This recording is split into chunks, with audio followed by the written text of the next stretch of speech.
thank you very much. Are you all set? You all ready? Nice group, big group. But I want to thank you all for being here as we prepare to celebrate Labor Day, when we honor the incredible hardworking men and women of our country, which is doing very well, I have to tell you. Every policy of the Trump administration is designed to lift up the American worker, promote great-paying blue-collar jobs, and to rebuild the industrial bedrock of our nation. It's also obviously for great defense. We have the greatest military in the world. We rebuilt it largely in my first term. Some of it was stupidly given away to Afghanistan. For what reason? Nobody can figure that one. But it was still a relatively small amount of what, if you compare. The concept of what they did, however, is just incredible. But the country is doing well. We're respected all over the world like never before, probably. We went to NATO, as you know, and they went from 2% to 5% of GDP. Nobody expected that. And the difference is they didn't pay the 2 and they paid the 5. So, and as you know, we are selling a tremendous amount of equipment to NATO. We're not spending any money. We're making money, but I don't want to talk about making. I want to talk about we're no longer involved with funding Ukraine, but we are involved with trying to stop the war and the killing in Ukraine. So we're selling missiles and military equipment, millions and millions, and ultimately billions of dollars to the NATO people, where I'm very friendly and we have a great relationship. But that was an amazing trip. So they're funding the entire war. We're not funding anything. I think it's an important point to make, because a lot of people don't understand that. And we will continue to do that, and we're trying to get as much as we can for them. They want the American product. The American military product is by far the best in the world, and that's what they want to get. They have lots of options, but that's what they want to get. So the factories are doubling up and tripling up, where they make the Patriots and other really, you could say, defense and offensive weapons. The wages for blue-collar workers are now rising at the fastest rate in 60 years, which is so important to all of us around this table. The average American worker has already seen a $500 wage increase this year, and there's no inflation, because there's been decreases, tremendous decreases, with thanks to Doug and Chris, and some of the people, the great job they've done with energy. Thank you very much. And Chris, thank you very much. I see you down close to $60 a barrel, and you'll be breaking that pretty soon. And that has a huge impact. So we have groceries are down. Energy is way down. Energy is way down. It was $4 and $5 for a gallon of gas. Think of that, for gasoline. And now it's probably $2.25. There are some places it's $2. It broke $2 at a couple of locations in the South. In places like California, where they charge such high taxes, it's higher, but it's still much lower than what it was a year ago. So energy's way down. Groceries are way down. Eggs are way down. Thank you very much, Madam Secretary. You've done a great job. Appreciate it. When we came in, the eggs were through the roof. They were 4 times higher than they've ever been. And my first question from you people were, what are you going to do with eggs? I said, what's the problem with eggs? That was caused by Biden, or whoever was operating the auto pen actually caused it, I guess, because I don't think he knew too much about eggs. Factories are booming compared to before I took office. Domestic auto production is going to be, it's going to be so thrilling in 2 years when you see the numbers, because they're building plants all over the country. They're all coming in because of tariffs. They don't want to pay the tariffs. And if they build their plant here, they don't pay the tariffs. And they're pouring into our country, and you know about AI and you know about but the auto plants, that's the good old-fashioned stuff that I love. The auto plants are pouring into the United States of America. They're coming from Mexico, they're coming from Canada, and they're coming from Europe, all over Europe. And it's been pretty amazing. So factories are booming. And when they actually open, right now they're booming in terms of construction. This is something given to me by Mark Zuckerberg. And you'll see this is AI now.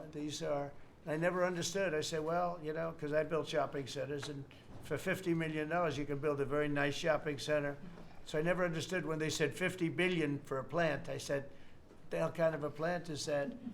But when you look at this, you understand why it's 50 billion. So this is one he's building in Louisiana.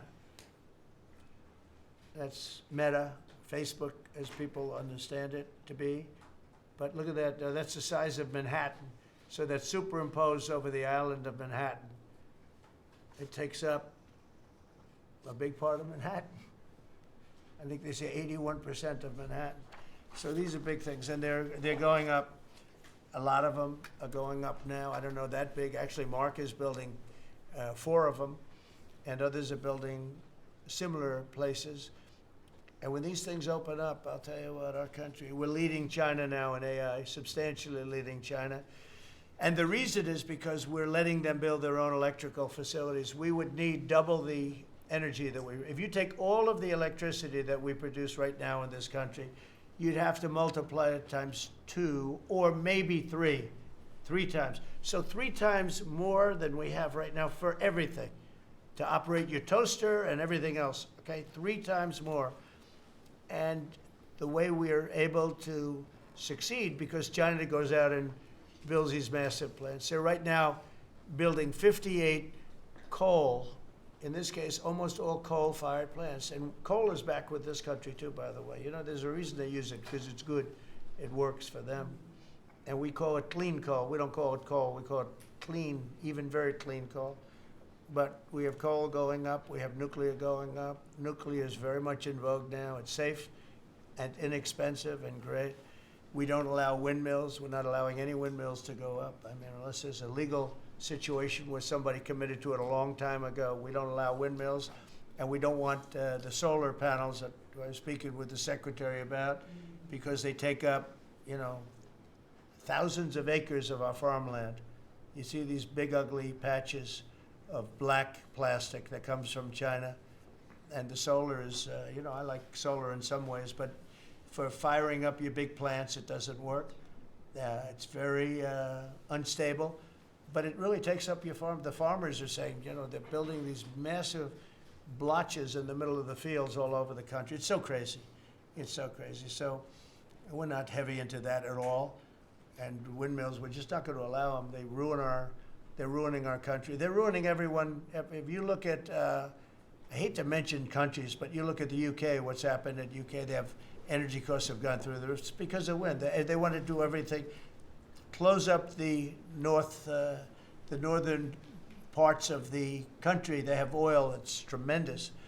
And they closed it up, and they've been building windmills all over the place. And I tell them, you're my friends, but man, you're going to have a bad awakening very soon. It's going to be very bad. They're ugly. They don't work. They kill your birds. They're bad for the environment.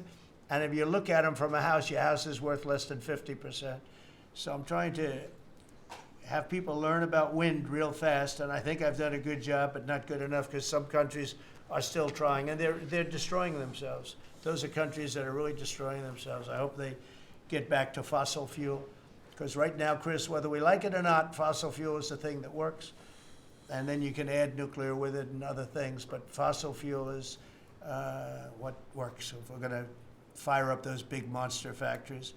But if you look at comparing everything before I took office, domestic auto production is up 18,000 cars a month. And we haven't even started yet, because a lot of these plants aren't built. It's up 18,000 because Ford, General Motors, and a couple of others, Stellantis, they're taking their existing plants, and they're, as quickly as they can, they're adding on to them. So when their plants open, because they're building big, modern, beautiful auto plants. But think of that, we're up 18,000 cars a month, and essentially all they've done is try and utilize their space correctly as their big plants open up. It's going to be, I hope they remember that it was this way. I hope this table gets a lot of the credit for what's happening. It gets all of the credit, because this would have never happened. We were going out of business in every way. We were losing. All the car plants were leaving this country. Now they're all coming back in, and they are coming from Canada, and they are coming from Mexico, but they're coming from Germany. They're coming from all over the world. Domestic steel production is up by 100,000 tons of steel a week. We have a 50% tariff on steel, aluminum, and various other things. Copper just got brought into the picture, and that means people are gonna wanna make steel here. We just made a deal with U.S. Steel, as you know. We have an outside company come in, spend $17 billion on building new plants, new everything. It's great, and it stays right here in America. So we're doing amazingly well on steel, and domestic oil production is up by more than 300,000 barrels a day. That's a lot of barrels, and you're going to be talking about that in a second, I think, Chris and Doug. These two people have done a fantastic job, and we have the oil price down to about $62 a barrel. So just so you understand, because a lot of you like to talk about costs and prices, but I watch so much fake information. Product costs are down. Energy is way down. Energy brings things down. You know, with energy, that's what happened with Biden. He stopped our program, and then he went back to it when he realized that it looked like you're going to be paying numbers that nobody's ever seen, like $7 a gallon. You're going to pay $7 a gallon. They were up to $7.5. So then he immediately went back to the Trump plan that they terminated, but it was too late for them. It was too late. They blew it. They had a great thing going. I gave them something great, and they blew it.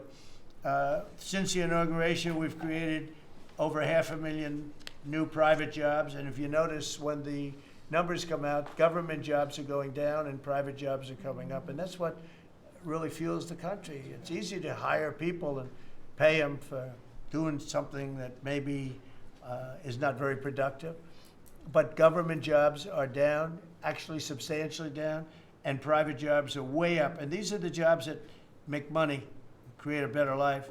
Meanwhile, we've reduced the number of federal bureaucrats by 84,000. So we got rid of 84,000, and I think the job numbers, you're going to see the new job numbers are going to be through the roof because of all of the different businesses that are moving into our country. And not just production businesses, autos and AI, but any business you can think of. In the world of furniture, as an example, North Carolina, I went there many times when I built a lot of hotels and things, and I'd go to North Carolina, I'd buy the greatest, they were the greatest, most talented people. And then China came along and took all of those jobs away. If they would have tariffed them, China wouldn't have taken any of the jobs. But we had presidents that, honestly, and I like some of them, but they didn't know what the hell they were doing from a business standpoint, from running the country. And North Carolina, the most talented woodworkers that you've ever seen. I'd be there and I'd watch them. I'd say, I'd like to have a rail on that chair.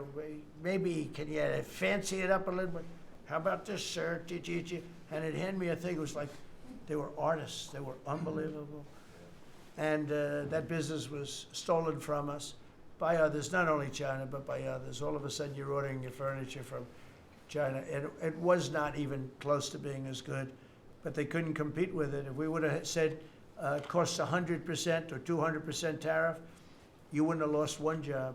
It's so sad. But we're going to rebuild North Carolina furniture and other places, South Carolina too, to a lesser extent. They make furniture. But furniture, we're going to put a very substantial tariff on. We've already announced it. It'll be done pretty quickly. And when that happens, everyone's going to start. I just tell you, North Carolina, go out and start getting the grandchildren and the children, start teaching them, because some of those incredible artists that I knew as young people, they're older people now, but they still have the talent and they have time left, but they're going to be teaching their sons and their daughters and their grandchildren, and it's going to be a beautiful thing to see. It's going to happen like magic. It's going to happen without question. It's not like, gee, I hope it happens. It's going to happen. The results of Ford that just announced it's going to create 4,000 new jobs, American jobs.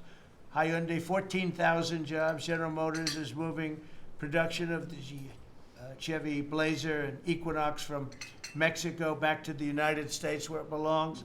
Don't forget, we lost 55% of our auto production over the last 35 years. 55%. We were the auto capital of the world. Like there was nobody even think about challenging us. We lost 55% of it to Mexico, Canada, China, a lot to China, and other countries. and it's all coming back. We will be bigger. A couple of years, we'll be bigger than we ever were. We'll be more dominant. We'll be bigger. We make great product, too. We're starting to make really great product. We're going to be bigger than we ever were. We're going to be at the level that it was when we were the only one that really, we sold to the world. And we're going to be back selling to ourselves and other parts of the world. It's not going to be the same, but it's going to be equally as important as it was in the heyday 30 years ago. But we lost more than 50% of the automaking capacity. In fact, the unions, the auto unions, as you know, the top guy didn't know me, didn't like me, and now he likes me. He says, man, I can't believe what Trump has done. But the auto workers voted for me. They understood better than anybody else. The auto workers, the Teamsters voted for me. Teamsters are great. They all voted for me. No Republican has ever gotten the support of the Teamsters and the auto workers. And now the head of the auto workers, I mean, it's so amazing. I watch them on television there. They can't even believe what happened. And I told them all what was going to happen. We secured new market access for American agricultural exports all over the world. Our secretary is doing a great job. Thank you, Brooke. And we have negotiated historic trade deals with the United Kingdom, China, Indonesia, Vietnam, the Philippines, Japan, South Korea, who was here yesterday, and the European Union. Foreign nations are now paying hundreds of billions of dollars straight into our treasury, and numbers that nobody's ever seen before. As you know, we made trade deals with a lot of countries, and many of those countries, just to be able to sit at the table, are paying us hundreds of billions of dollars. We made a trade deal with the European Union. They were rough on us for a long time, and now we have a very good deal. We made that with them. Trillions of dollars is coming into our country. Trillions. Far beyond billions, trillions of dollars. Wouldn't you say, Scott? Yes, sir. And in a short period of time. They have to buy $750 billion worth of our energy product. Energy is great. We have more than anybody else, so we're using it. But the European Union is a done deal, and Japan is done. And, I heard there was a problem with South Korea, but we met yesterday, and they're done. We didn't do anything. We just kept the same deal. He honored the deal. They wanted to see if I don't even want to say it, but they wanted to see if they could do something. But they honored the deal, which is nice. And we cut the previous record-setting trade deficit, I hear just came out. We cut it in half already. We haven't even said, we've only been here really for a few months because, you know, it takes you a little while to fix up the Oval Office and do those things, prepare for the battle, right? So we really only been here for a very short period of time, and we cut the trade deficit in half. Is that right? That's a fantastic. I didn't even think we were going to do that. And remember, these are things that are being built. These things are, you know, all these numbers up here, they're not open yet. When they open, you're going to see things happen in the United States that nobody's ever seen before, including our country in its heyday. And I had the greatest economy in the history of our country my first 4 years, despite COVID, which was a very unfortunate situation for the whole world. We did a great job with it, never got the credit for the job we did. Operation Warp Speed, people say, is one of the greatest achievements ever in politics or in the military, because it was almost a military procedure. But everybody, including Putin, said that Operation Warp Speed, what you did with that, nobody can believe it. And we did a great job. But it was a horrible, horrible pall over our country. We had a very dark cloud over the world. That was a very, very bad thing that came out of Wuhan, which I said it came out of Wuhan. That's where it came from. And China suffered greatly, but everybody did. But we did a good job with that, as good as you can possibly do, and we came back, and now we're stronger than ever before. If I didn't win this election, this country was gone. I'm telling you, economically it was gone. None of the things that we're talking about would have happened. The whole world was robbing us blind. Friend and foe. They were stealing our jobs, our money, our factories. They were stealing everything. We would have been a shell. We would have been a bankrupt, broken shell.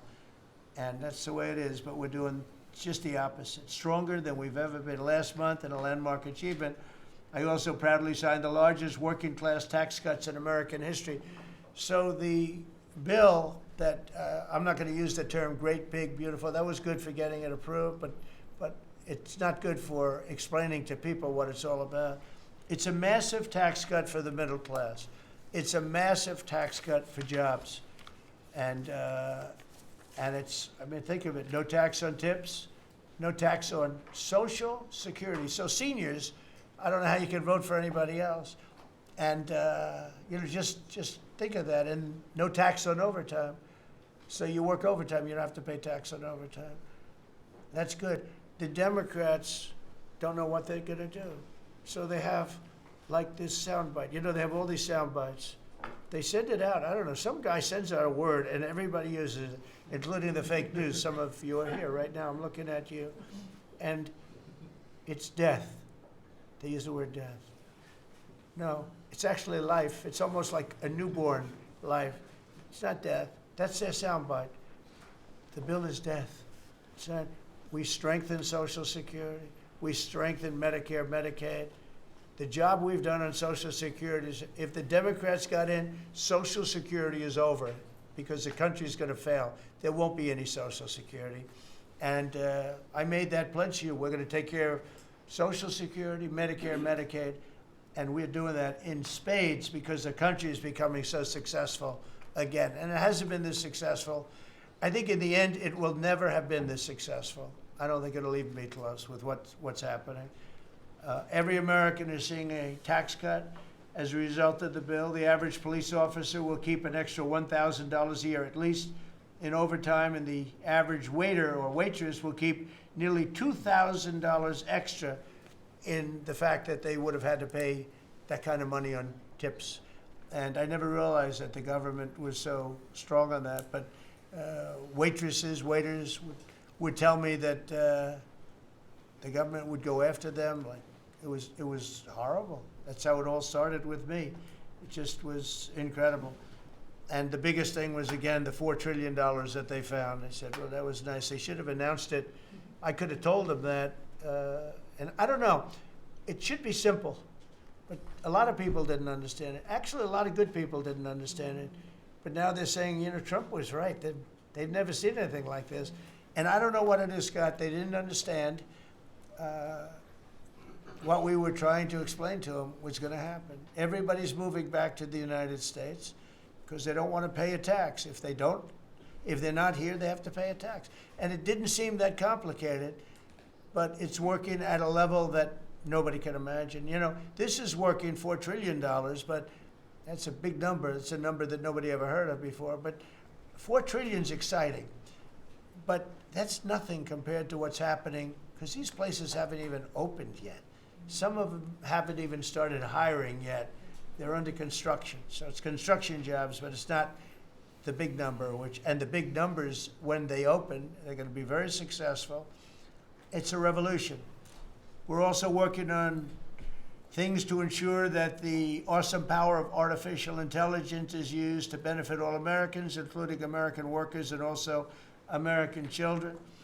In that spirit, our wonderful First Lady has just announced a presidential AI challenge. It's going to be a very good challenge, I can tell you.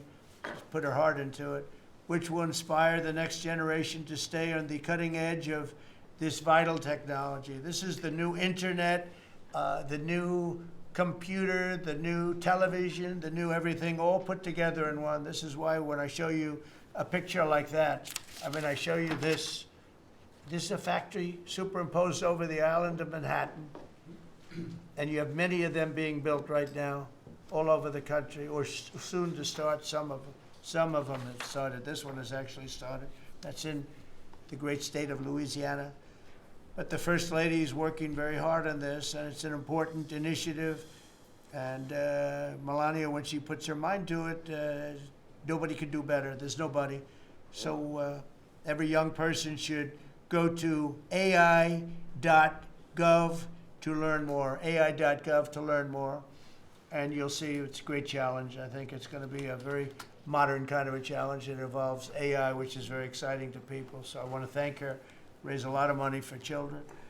We're putting America first, and we're going to be putting the American worker first. And, you know, the Republican Party has picked up 4 million new people, 4 million. The Democrats have lost 2.5 million. Other than that, they're extremely happy. No, they're very depressed. They're very depressed. And their new box that they've fallen into is crime. There was a consultant on one of the shows this morning I was watching. I thought he was very good. He's a Democrat consultant. And he was screaming, no, no, don't let him do this to you. It's another trap. It's another trap. What he's talking about, like men playing in women's sports. They said that's an 80-20. No, it's a 97-3. It's 97-3, like transgender for everybody. They fought for it. They're still fighting for it. I saw a guy today, a politician that you all know very well, fighting like hell for men playing in women's sports. You don't understand. They're human beings also. Well, I agree they're human beings. But you can't have a 7-foot guy playing basketball with the women. You know, just one of those little problems in life. And we all have our place. That's okay. I've got my place too.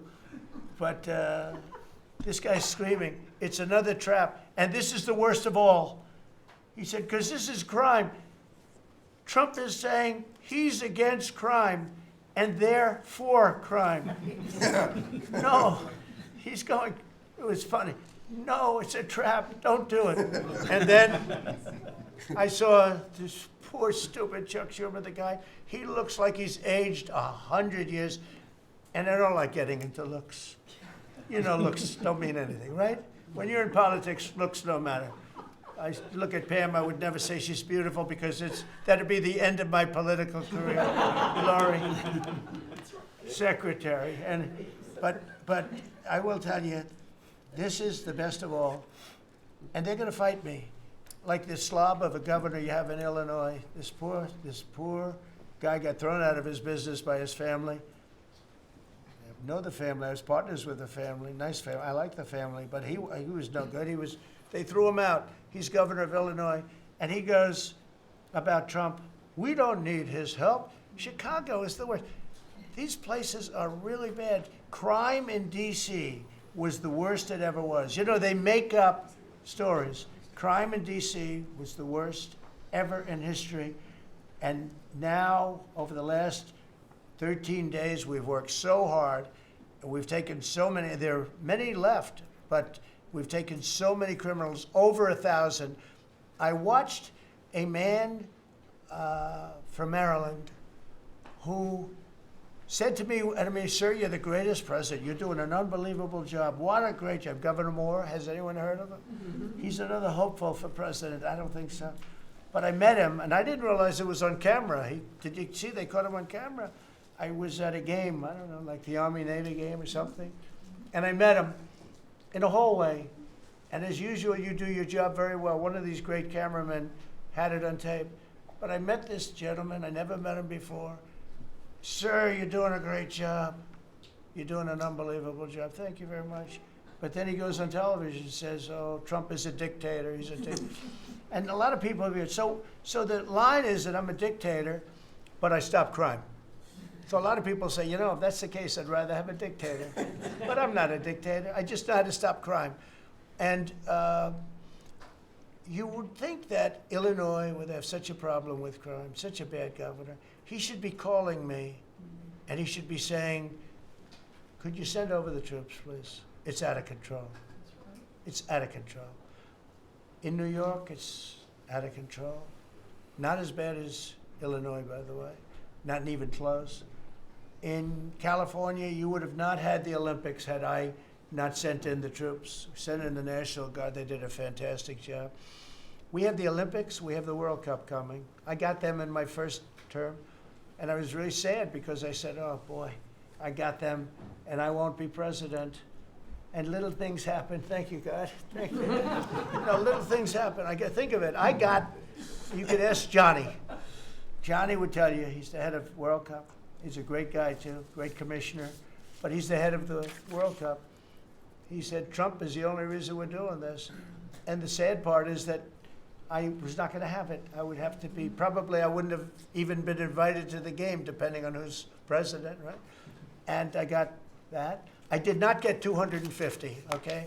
The 250th anniversary, I did not get. I'd like to claim it, if I might, but I didn't get that. That was whether I was president or not, it was still 250. I'd like to take credit for it. What I will take credit for is we're going to have a better celebration under Trump than you would have had under some stuff. That I'll take care of. We're going to have a safer place, Christy, because of you and Tom Holman and everybody, right? But, so we have 250 coming up. We have the World Cup coming up, which is like having 45 Super Bowls. And we have the Olympics coming up. So we're going to have a very exciting 3.5 years remaining. We're going to have a very exciting, it's going to be done properly. So I just want to tell you, our country's in incredible shape. Our military is strong and powerful and respected. We had some fantastic decisions from the Supreme Court that let us put the people into the military and other businesses that are best for the job, as opposed to some woke reason that was killing our country. That was a very strong, very powerful.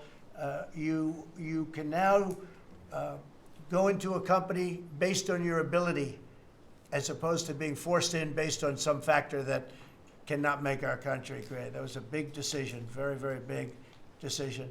And we've had a lot of great decisions, and we've all made some great decisions sitting around this table. I want to thank Scott. Unbelievable what's happening financially with you and Howard. And Vice President's involved in everything, and he's been great. And Marco has been really, I think you're born for this job. I don't think you should ever run for another office, actually. I don't think you should, really.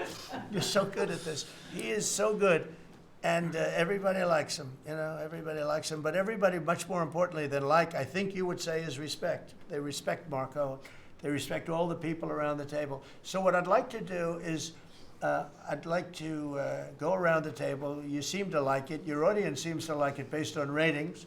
And I want to mention, about crime, because we have a young lady here, Iris, of Epoch Times. You're Iris, aren't you, huh? And I heard you were very savagely mugged in the city, and I'm not going to let that happen under this administration. That was last year. And would you like to mention what happened? Of course. So first of all, thank you, Mr. President. Do you want to listen to this? For having me here to share my story to the room and to the broader public. My name is Iris Tao. I'm a White House correspondent for NTD, the sister media of the Epoch Times. So more than 2 years ago, it was a Saturday morning in broad daylight. I was on my way to work, and a young man with a black ski mask pointed a gun at my face and threatened me to hand over my phone, my wallet, my laptop, and everything else. And when I refused, he used the butt of his handgun to strike me across the face, in the cheek, or what some people call pistol whip me, before running away.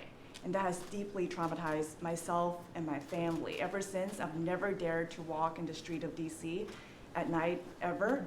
And my family was extremely worried. So, Mr. President, thank you so much for what you're doing right now, because being honest. Such incidents involve not just me, but also my family. If he had shot me, I could have died right there in the middle of nowhere without my families or my friends knowing, at the age of back then, I think 23, right. Just starting my career here in DC without even starting a family. But now I'm very blessed to have this opportunity to. So you had a gun pointed at your head, and you probably figured that he's going to pull the trigger, because these are animals that don't know what the hell, they couldn't care less. The pulling the trigger to him is a very minor event, and I'm sure he's done it before. So how did you, and you did refuse to give it, which would probably, maybe somebody would say that was not the right decision, right? Right. But you refused, but I understand that. So, and then he hit you real hard. Yes. It's really amazing that you weren't shot, though. I'm very blessed, and that's why having this opportunity to stand here to share my story today. One, I'm very grateful for God for allowing me to still survive to this day, but also to Mr. President. Thank you for now making DC safer. Thank you very much. For us, for our families, for my parents, on my behalf of my parents, and now my baby on the way. Thank you so much.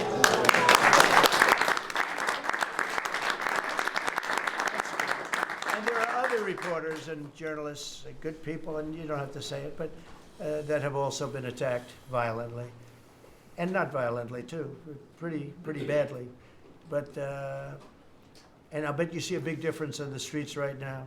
And this is only 12 days, but people are telling me they're going out to dinner now. They haven't. I told the story of my friend, but I have a lot of friends that are going out to dinner all the time now in D.C. and they weren't doing it 12 days ago. They would never even think. One of my friends went out 5 times. It was 4 times the last time I told. Now it's 5 times. He said, I love going out to dinner, and restaurants are starting to open again. A lot of them closed because, nobody wanted to go into a restaurant. Nobody wanted to get to a restaurant or even sit in the restaurant. But you see a big difference now, don't you? I do pass by Union Station every day on my way home, and I do feel a lot safer seeing the trucks right outside, seeing the National Guard troops members right outside. It does make me feel like I'm hopeful about DC again, and one day hopefully we can raise our family here. Thank you very much. It's nice. And those are tough troops, too. Those are not politically correct troops. We don't have politically correct anymore. We have tough guys, tough people, including some tough women. But we have tough people, and when you look at them, I tell you, they showed one scene where a bunch of Tren de Aragua guys or whatever, maybe MS-13, maybe MSDNC, okay? Because to me, they're worse. I think they're worse. MSNBC maybe is worse than Tren de Aragua. Real scum, real dishonest people. But anyway, they went into this gang, I think it was Tren de Aragua, Venezuela, and they weren't nice to this group of people. The gang was calling them sir. Yes, sir. Yes, sir. Get out of here. Get the hell out of here. You're no good. Get out of here. And yes, sir. Yes, sir. Yes. These are people that beat up people all day long. And they're calling these soldiers, that's what they are. They're real soldiers. There's no games. I said, you don't have to be politically correct. And you know the way they used to spit in the face of the soldiers, with the soldiers standing like this, and you'd have some guy or some woman sometimes screaming at them from 1 inch away. They're standing there, and they're told you cannot do anything, and they start spitting, actually spitting in their face. And I said, you spit, we hit. And they're totally authorized to do that, all of those things. But your story is great, and there are other stories here, but they don't have to tell them. But some people are ashamed to tell them. They don't want to tell them.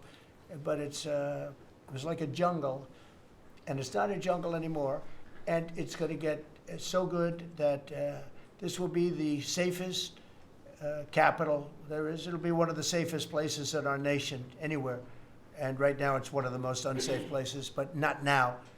12 days ago, it was the most unsafe place in our nation.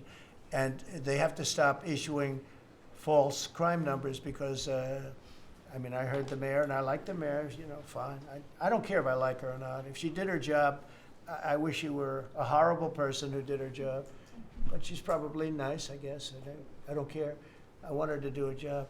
But they issue false numbers. She said, crime is down, before we got, now they can say crime is down. Crime is very much down.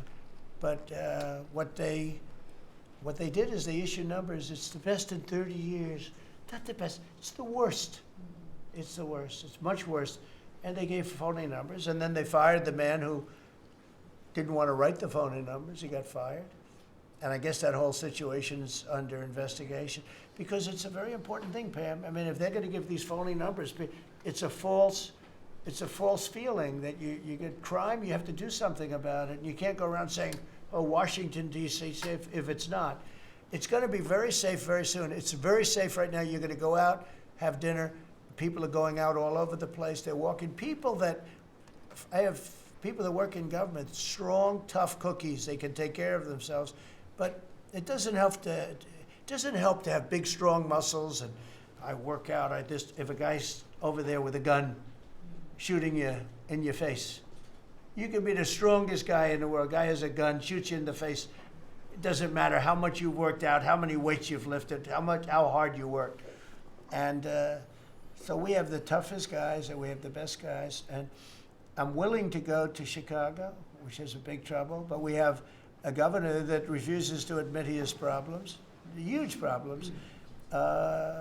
Baltimore, Wes Moore was telling me I want to walk with the president. Well, I said, I want to walk with you too someday, but first you got to clean up your crime because I'm not walking in Baltimore right now. Baltimore is a hellhole.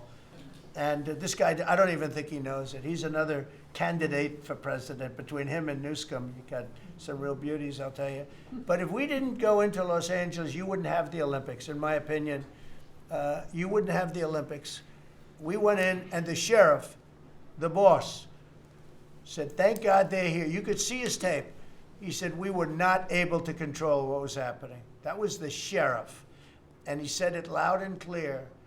And, they're suing us for going in and cleaning up crime. And yet their own sheriff said, on the first or second night, he said, we could have never handled. That was going to be, you were not going to have the Olympics or the World Cup, because that would be, there wouldn't be anything left. They shouldn't have lost 25,000 houses. The water was turned off from the Pacific Northwest. And I was after them in my first administration, turn on the water, turn it on. Nobody could have believed this could have happened. But they had no water in the fire hydrants. They had no water in the sprinkler systems that people put up in their ceilings. There was no water. And yet we have tremendous amounts of water. They send it all into the Pacific Ocean, trying to protect a certain little fish that's not doing well, because it doesn't do well without water either. And it shouldn't be protected because it shouldn't be a protected species. But I think that's actually just an excuse. I actually think these people are sick. There's something wrong. So we send hundreds of millions of gallons of water a day into the Pacific Ocean. They turn a valve, and the valve heads out, and we turn the valve back. I actually had to do it using force. We turned the valve back, and now they have water, but not as much as they should have, because they should, and I'm telling Gavin Newsom by this conversation right now, turn the rest of the water on. Turn it on. So things are done that are so sad in this country. Lack of common sense. I like to say the Republican Party is the party with common sense. We're smart, we're sharp, we're this and that. They're smart, but they're radical left people. And they can't help it. They're very smart, but they're radical left, and they're destroying our country, but they're not going to destroy it anymore. So we picked up millions of people in the Republican Party. They lost millions of people. And I think we're going to do very well in the midterms. And I just want to say one other thing, and that's medicine.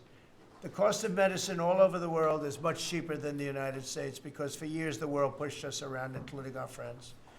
And you go to Germany, you go to England, you go to different places, and you go to a store, and it's sometimes 10% of what we pay in the United States, because they said, nope, we're not paying any more. You charge the United States. This went on for 25, 30 years. And I invoked favored nations. I said, I want to pay the same as they're paying. And Bobby Kennedy is doing a good job, and Dr. Oz is doing a good job. And I asked them, I mean, other than the basics that they're doing on autism and other things, which we got to solve that problem because it's crazy what's happening, it's out of hand. But this is the most important thing that can be done, is favored nations, Bobby.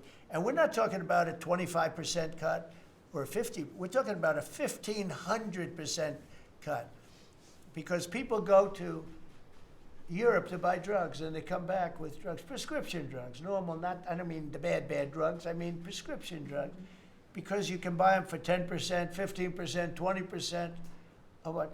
So they're going to go up in price. And I told the countries, and I get along good with all of them. I mean, you could ask I get along good with all of them. But I said, I told them, I said, you're going to go up a little bit because it's the world. It's the world. So more people in the world than we have.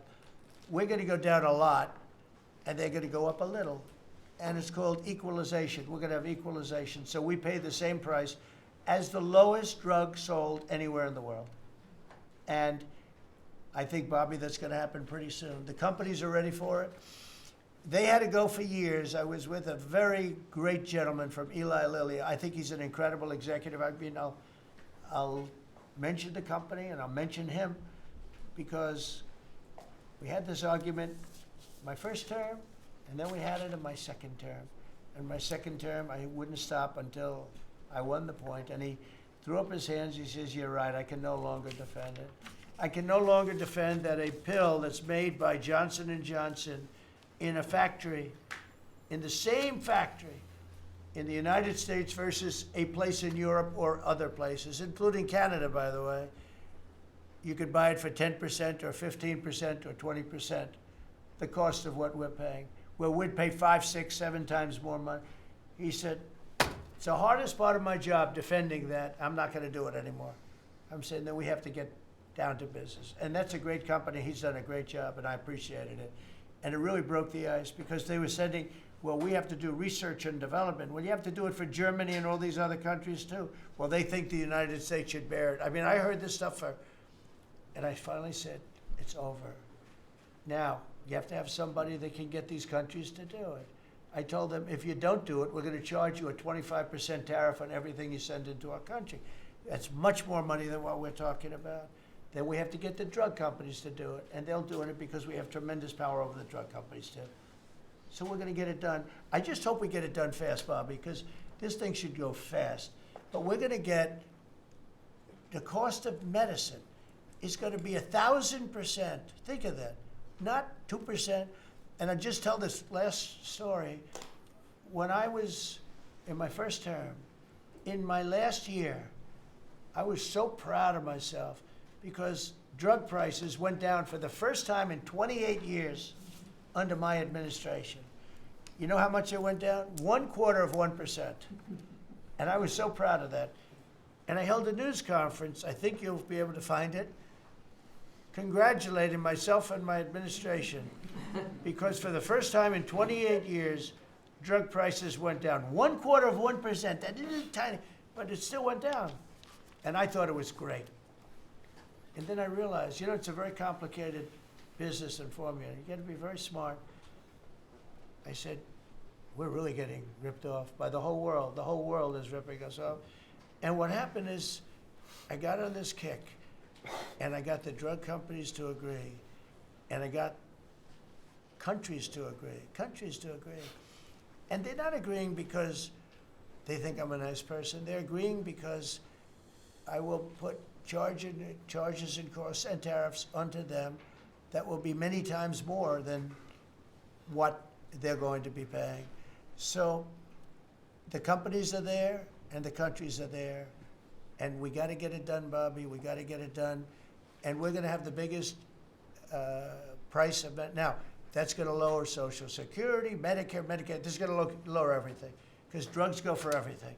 It's going to have the biggest impact, I think, of anything that can possibly be done. But your costs are going to be going down for medicine, for prescription drugs, will be going down at levels that nobody ever thought possible. And that's going to happen in a matter of a very short period of time. Very short. And we're all set with the countries, and we're all set with the companies. That's all you need, the two. And the middleman gets cut out. Under this scenario, the middleman doesn't exist anymore. That was the other thing. They always blamed the middleman. I said, who are the middlemen? Nobody knew who the middleman was. That's right. They had the most complex formula. It was genius, but they didn't get away with it. So I'm counting on Bobby. Do you want to start, Bobby? Maybe we'll start with you. You can start with that and then go on to what we're talking about. We are deep into MFN negotiations, most favored nation status negotiations with 14 companies. Howard Lutnick is a breath of fresh air, and I think he's going to help us get across the finish line with the leverage that we have from there. They're smart. Don't let them get away with it, Howard. Well, the combination of Bobby's MFN and the 232 Pharmaceuticals, which we launched together, Right. When you put those two together, it really gives Bobby the tools to go execute your plan. So I'm supporting Bobby as he executes his plan. Good. Right? Yes. And this cabinet meeting is supposed to be about working Americans and bringing jobs back to this country, and particularly rural America. And I want to mention the big, beautiful bill. Right now, we spend 7% of Medicaid dollars on rural hospitals. So they're getting the short end of the stick. It's about $19 billion a year. Under the Rural Transformation Program, we give them an extra $10 billion a year. So we're raising an infusion of cash to rural hospitals and rural communities by 50%. It's going to be the biggest infusion in history, and it's going to restore and revitalize these communities. And we can't survive as a nation if we don't honor our rural communities, which are the source of our values, our virtues, our character, our economy, our food. And you are bringing that back. You are bringing those communities back. I wanted to talk, because you mentioned the wind farms, we now have an interdepartmental coalition, a team, which is Doug Burgum and Howard Lutnick and Chris Wright and Pete Hegseth. We're all working on this issue. And Lee, sorry, Lee. We're all working together on this issue. We're meeting together. There are right now 11 wind farms planned that were launched during the Biden administration. Between Maine and Virginia, it's 1,130 towers. These towers are twice the size of the Washington Monument. The blades on them are... They're massive. It's so crazy. The Go ahead. blades are 350 feet long, one blade. One of these blades blew up on Nantucket last summer, and the water was filled with shards of glass, of sharp glass, so it was dangerous to swim. They had to close the beaches, but they have indemnified themselves so the local communities can't sue them. None of these projects are bonded. If you build an oil derrick in the Gulf, you got to put a bond down. There's no bond for dismantling them, and that's one of the tools that Doug is now using to challenge some of these projects.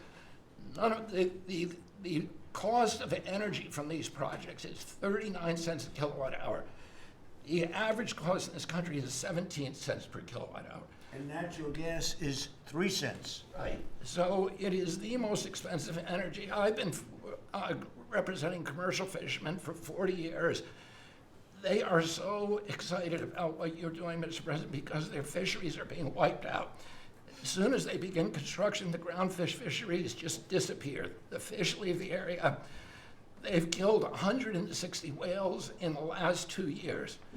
So they're wiping out the whale population, the Atlantic whale population, the big whales, the minkies, the gray whale, or the humpback whales, the right whales. And you are going to save the whales on the East Coast because of this. And you're going to save these economies that are based upon commercial fishing. I'll say one other thing about fishing. We are now, the South Asian nations are now dumping shrimp on our country. The shrimp is heavily contaminated. We just stopped a shipment that was contaminated with cesium-157, which is radioactive. They're farming these shrimps, and they use bactericides and antibiotics and all kinds of chemicals, and the shrimp are so contaminated that the European nations won't take them, so they're dumping them all here, and they're putting out of business. We have the most sustainable, highly regulated fishery in the world. What our fishermen do is a good thing. And all of the trawlers in the Gulf and Alaska are being shut down because we're getting shrimp dumped here. So we have now increased FDA inspections of shrimp to make sure that Americans are not buying and eating contaminated shrimp and putting our shrimpers out of business. I talked just very briefly, we have an historic agreement on pre-authorization. We brought together 80% of the insurance industry, which has agreed to, for 80% of diseases and injuries, to give immediate pre-authorization so that when you go to your doctor's office and he prescribes you a new knee or whatever it is, you will immediately know whether your insurance company is going to pay for it. This is an historic agreement. People have been trying to do it for decades, and we, because of your leadership, brought the insurance industry together and got them to voluntarily agree to do this. Similarly, we made another historic agreement with personal health records. The 60 biggest tech companies in our country have all agreed to allow Americans for the first time access to their personal data, which they own, which these companies have been monetizing without permission. You're going to be able to see by next year all of your health records on your cell phone. It's going to save lives. It is going to fuel an infusion of technology into that space where people can access those records. They can compare their diet to what they personally need. and we'll have personalized medicine. We are doing price transparency. You passed this during your first term, and then the Biden administration refused to enforce it. We've now brought at HHS, under your leadership and my leadership, more enforcement actions than during the entire 4 years of the Biden administration. So we're going to have that kind of price transparency. I'm working with Linda on forcing medical schools and the MCATs, the people who administer the MCATs, the people who do accreditations, to put nutrition into medical school education. Right now, 25% of the doctors in this country do not feel competent to give nutritional advice. 70% of diabetes cases can be reversed or ended if you just change people's diets, and the doctors don't know how to advise it. They only know how to prescribe the drugs. We're going to change that, so if you come out of a medical school under the Trump administration, you are going to know about diet. And then finally, most importantly, the Pete and Bobby Challenge. I want to give an update. I got 5 minutes and 48. It's 100 push-ups, 50 pull-ups, and you try to do it within 10 minutes. I got 5 minutes and 48 seconds. Pete beat me. I'm still bitter at that. 5 minutes and 25. The cabinet leader is Scott Turner. Despite a dislocated arm. That's He good. got 5 minutes and 15 seconds. I'm waiting for reports from the rest of the cabinet. The only exemptions currently existing is if you can hit a 50 at Bedminster, which President Trump did with Bryson DeChambeau. So he's the only one exempt in this room. Everybody else will come forward. That's great, Bobby. Bobby, autism, if I could just, I don't want to go too long because we have a lot of people, but the autism is such a tremendous horror show, what's happening in our country and some other countries, but mostly our country. How are you doing on that? We are doing very well. We will have announcements as promised in September. We're finding certain interventions now that are clearly, almost certainly causing autism. And we're going to be able to address those in September. It's such a big day. I'm looking forward to that day because there's something wrong when you see the kind of numbers that you have today versus 20 years ago. And those numbers, what are those numbers, Bob? In 1970, the biggest epidemiological study in history was done in Wisconsin. They looked at 900,000 children, and they were looking for autism. They knew what it looked like, and they were very, very precise about it, and they found an incident rate of 0.7, in other words, less than 1 per every 10,000 children. Today, our most recent numbers are 1 in every 31 kids. It's probably actually much worse than that because California, which has the best collection system, is reporting 1 out of every 19 children, American children, has autism, 1 in every 12.5 boys. So it's gone from less than 1 in 10,000 in 1970 to 1 in 12.5 boys Look at today. those numbers. So there has to be something artificially causing this, meaning a drug or something. And I know you're looking very strongly at different things, and I hope you can come out with that as soon as possible. We will. So 1 in 10,000, and now it's 1 in 31 or 34 or 12 if it's a boy. Can you imagine that? 1 in 12. That's for a boy. 1 out of every 12.5 boys. It's not even believable that that could be. And that was 1 in 10,000 not so long ago. I've been hearing these numbers, and they get worse and worse every year. There's got to be something. I think there's nothing, including favored nations and everything else, there's nothing that can be, if you can find out the reason that that's happening, and I know we're gonna do some things. I think it's. We will I think. have that answer I think for we. you. I think we maybe know the reason, and I look forward to that press conference, to be with you in that press conference. That's going to be a great thing. Thank you, Bob. You're doing a great job. Linda, how about it? And we want nothing less than $500 million from Harvard. Don't negotiate, Linda. They've been very bad. Don't negotiate. Go ahead. All of that's working. Well, Mr. President, thank you very much. Since we are focusing today on Labor Day, and I know that Kelly and Lori are both going to echo some of the things that I'll say as well.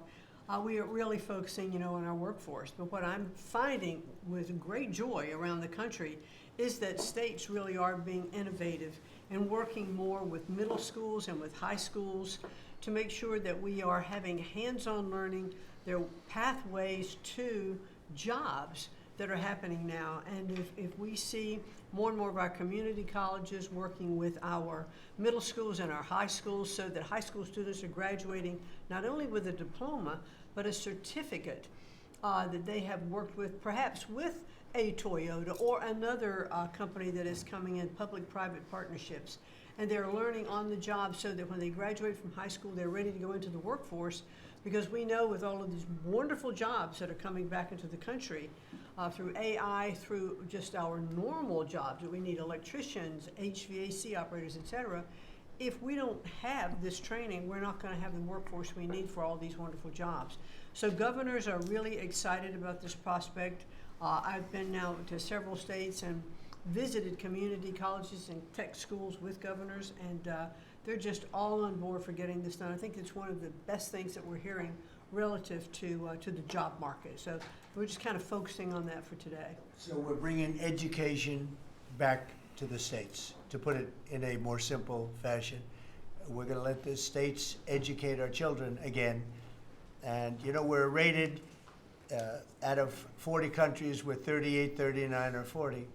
So obviously, it's not working what they've been doing for the last 30, 40 years. And if you go back, the best are like Norway, Denmark, Sweden, some of the other, Finland. They're very highly rated. If you go back to just take a look at anything you want to do, you just look at us in the past. If we gave Iowa or gave Indiana or gave, and I don't say every one of them, a guy like Gavin Newsom's not going to do well. Certain states won't do well. But even California, you cut it up into sections. You have Riverside, you have this, you have that. You cut it into 5 sections. And, if you had a good governor, you'd be able to do well. But certain states will be able to compete with Denmark, Norway, Sweden, and everyone. It'll be just as good. So I figure you have close to 40 of those states. Mm-hmm. And then you'll have 10, you'll have 5 that won't be very good. You have 5 disasters, and we'll have to work on those disasters. But for the most part, we will have education that will go zooming up in those charts, just like we have in everything else we've done. And I think it's one of the most important things we're doing at this table. So bringing education back to the states where you have the parents running it, where you have the school boards that are local. We have people running from Washington that have never even been to the state that they're in charge of.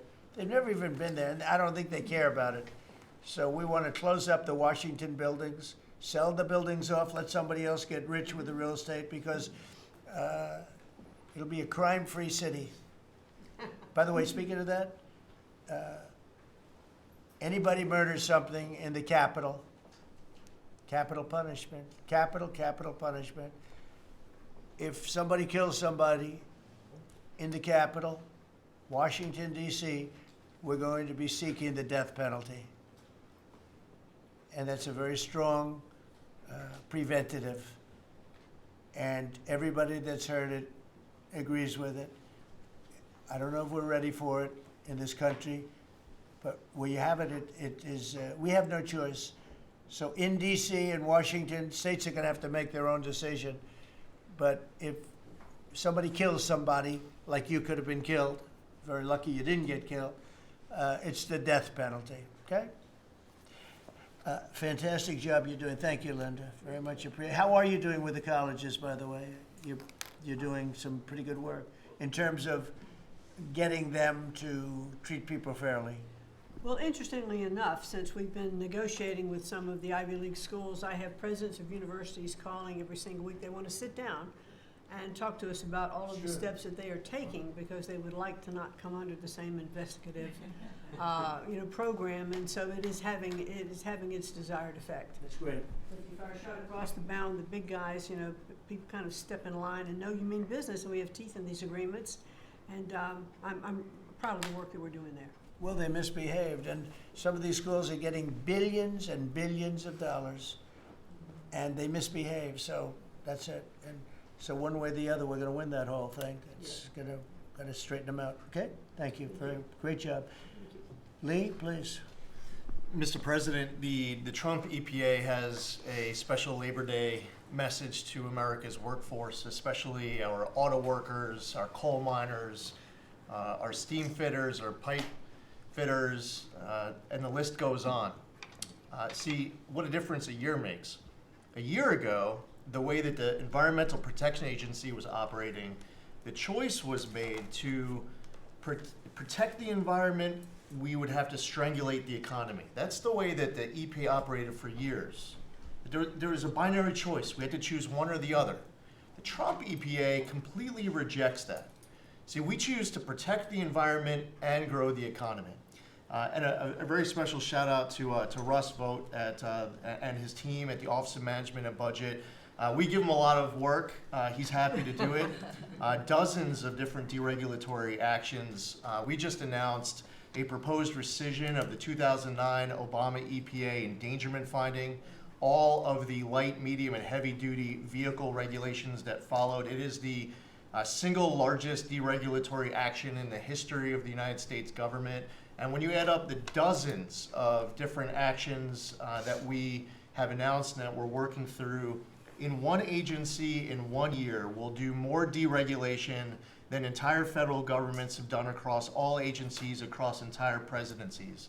And what we are accomplishing would not be possible if not for the support of the rest of this team you've assembled around this table. The well-oiled, well-wired machine at the White House, led by Susie Wiles, and the DCOSP, the policy shop, led by Stephen Miller, they have been amazing to work with. I was just in Iowa with Administrator Loeffler, who made an announcement with Secretary Rollins to reverse the deratement on diesel exhaust fluid systems. Mr. President, you said you wanted water flowing faster. Working with the Secretary of Energy, we've done our part to do that, to get gas cans flowing faster, to stop that annoying start-stop feature in vehicles. See, people out there might say, well, why are you focused on all of these little things? If it's little to you, it doesn't mean that it's not a very big deal for millions of other Americans. The charge was clear when you called me in November and you asked me to do this job. Clean air, land, and water for all Americans. Unleash energy dominance. Advance cooperative federalism, permitting reform, make America the AI capital of the world, bring back American auto jobs. What we are accomplishing now, again, wouldn't be possible if not for your leadership. I'm grateful to the American people for electing you and our amazing vice president. I was just in Mexico City announcing and signing on behalf of the Trump administration an agreement with Mexico for a permanent solution for the Tijuana River sewage crisis, which you have been so outspoken and passionate about in our conversations. It would not be possible if not for Secretary Rubio, Deputy Secretary Landau, U.S. Ambassador to Mexico Johnson. The team at the State Department has been incredible. The work with the NEDC on permitting, to be able to get new pipelines built, to get new factories started. The list, it's amazing. So, somebody out there might not realize the relationship between the Environmental Protection Agency and the Department of Defense.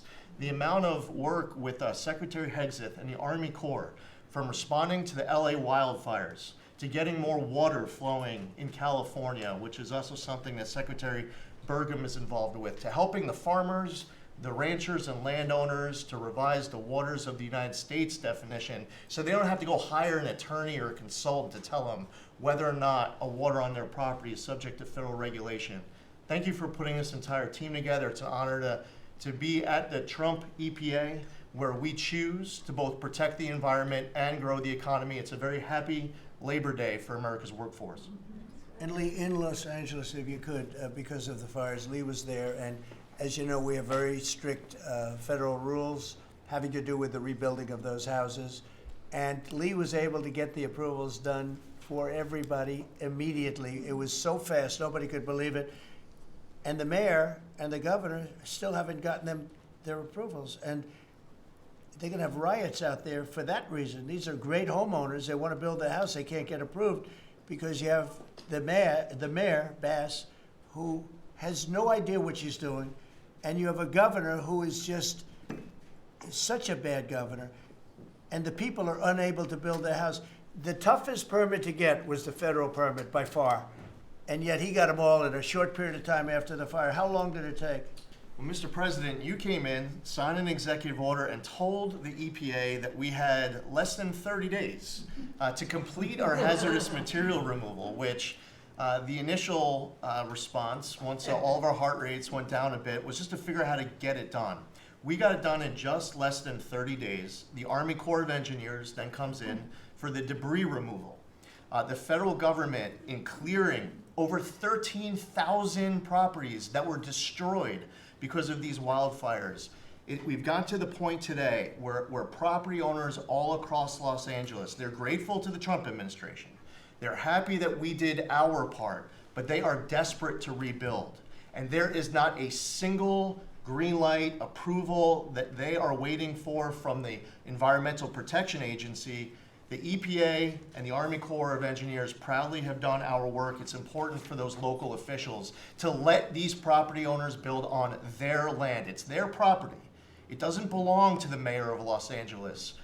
And they need to represent their people better. They're ready to build. When will they have their permits from Los Angeles? Well, here's the problem, Mr. President, is that they have been ready since the moment we were done with the federal part. I mean, well, I was visiting a week after. Actually, I thought my first trip was going to be to Los Angeles. However, the moment I got confirmed, the vice president said, "You're going to East Palestine right away." So that actually ended up being the first visit because the vice president's so passionate about that from the great state of Ohio. Then we went to Los Angeles from there. We're talking about the beginning of February, where we were meeting with property owners already.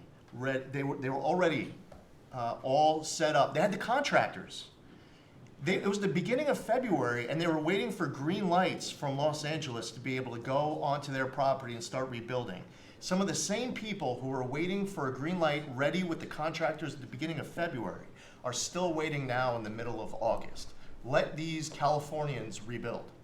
We're talking about also taking away some of the properties and building low-income housing on those properties. They're going to have problems like they've never had before. These people don't know what they're doing. So we have all our everything the federal government has to do was done long ago. They should have been. I went to a town hall with Lee, but we were there, and the mayor was saying it would take 2 years, maybe 3 years to get this approved. I said, no, not 2 years, 2 days. They should have it in 2 days. And I toured the site, and I met 100 homeowners, all standing in front of the site a couple of days after the fire, and they were ready to go right then. They wanted to just build right then. And the city won't let them do it. Los Angeles, I don't think it's that they won't. I think they're incompetent, okay, to be honest with you. I think they just don't know how to go about it. It is so badly run by Newscomb and by Mayor Bass. Mayor Bass, she was in Africa during the fire. She knew the fire was starting to rage, and she decided to take a trip to Africa. These people they're just bad. You know, you talk about make America great again. They can never make America great again, but we are doing that. Congratulations, you found some interesting things, Tulsi. She's becoming a bigger and bigger star every day. She found a lot of good things. Go ahead. Thank you, sir. As we approach Labor Day weekend here, this is just such a great opportunity really to recognize your leadership as a true champion for working people. And I know we'll hear, as we go around the table here, how your focus singularly on putting the well-being and interests of the American people first is that common thread that we're seeing in your policies being implemented across your administration. For ODNI, number one, our focus is and must always be making sure that our intelligence community is focused on our mission, keeping the American people safe, secure, and free.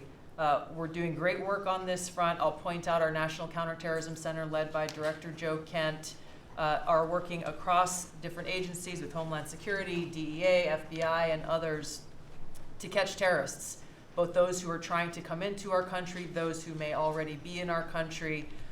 They are finding the worst of the cartel bosses and making sure that they're not able to continue to wreak havoc and terror in our communities.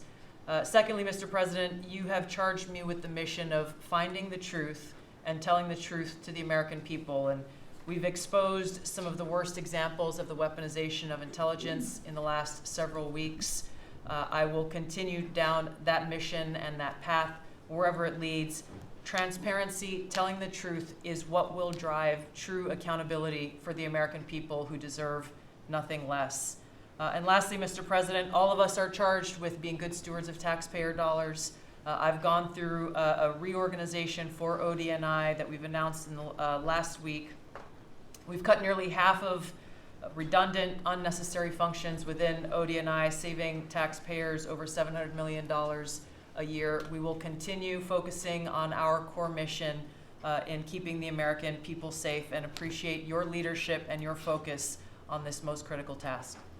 And you've also found many bags of information. I think they call them burn bags. They're supposed to be burned and they didn't get burned, having to do with how corrupt the 2020 election was. And when will that all come out? Mr. President, I will be the first to brief you once we have that information collected. But you're right, we are finding documents literally tucked away in the back of safes in random offices, in these bags and in other areas, which again speaks to the intent of those who are trying to hide the truth from the American people and trying to cover up the politicization that was led by people like John Brennan and James Clapper and others that have caused really immeasurable harm to the American people and to our country. Great job. Thank you. We look forward to hearing it. The public looks forward. Thank you very much. Administrator? Thank you, Mr. President. Well, everyone knows there's no stronger advocate for hardworking American families than you, sir. Thank you for the largest tax cut in American history for working families. The average family of four is going to save about $10,000 take-home pay more a year. And what we're seeing is an increase in the child tax credit, the increase in the standard deduction. Hardworking families are going to benefit from this bill, and small businesses. There's no bigger beneficiary than Main Street, because small business makes up 99% of all businesses in this country. I've traveled to nearly half of our states, 24 unique states. I've made 40 state visits. In fact, I was with our great vice president at a small business manufacturer in Georgia last week. I was with a trucking company in Ohio. I was in Michigan at a motorcycle manufacturer. The return of Made in America is going to be driven by small businesses, because 98% of all of our manufacturers in America are small and medium businesses, 600,000 factories that employ 5 million people. And as Secretary McMahon mentioned, this work-based learning that is going on in professional and trade schools is real. I've visited them from Utah to Maine to Georgia and seen this revolution in education happening. So small businesses need skilled labor. Now that you solve for inflation, for the taxes, every Democrat voted for a $4 trillion tax increase on the backs of hardworking Americans. And so you prevented that. And now we've got fair trade. And thanks to Administrator Zeldin, we're seeing deregulation. I mean, this diesel exhaust fluid crushed farmers and construction and other heavy industry. So rolling that back makes a real difference for small business. And your domestic economic agenda is amplified through small businesses, which is why small business optimism is above its 53-year average, finally. And so Main Street appreciates it. What Main Street wants now is a rate cut. They feel burdened by high interest rates. They would grow higher and expand more if they could, but the interest rates are really hurting them. And finally, I want to say thank you for your executive order on debanking. We're about to announce a major investigation on debanking. It happened to you and your family. It happened to me. It happened to thousands and thousands of Americans, and unfortunately, disproportionately on those that had conservative values, on Christians, on pro-life, on 2A businesses. And so we're going to be talking to the banks about that. The SBA operates the largest government business loan program in the federal government. We have a network of 5,000 banks, so we're going to be making sure that that never happens to anyone again. Great job. You're doing a great job. Thank you very much. Christy? Well, Mr. President, first of all, thank you for the opportunity to work for you. And you committed when you ran for president to make America safe again. And today, the average family and individual that lives in this country is safer than they've been in years because of what you've done.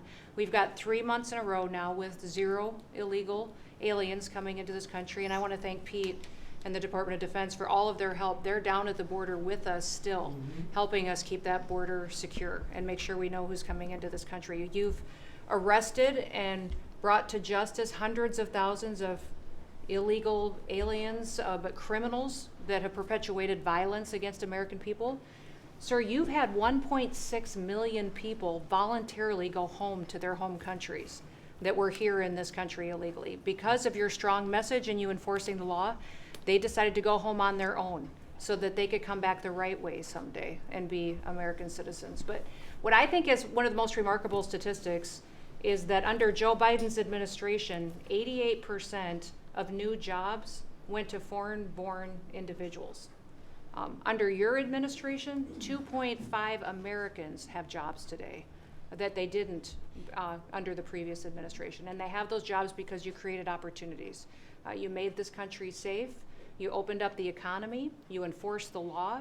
Now people can get up and provide for their families and go to work every day and be confident in that. And the last thing I would say is that it's incredibly important to know that every one of those illegal aliens that has gone home, they were costing us about $8,700 to $9,000 a piece in what they were taking out of our social programs, out of Social Security.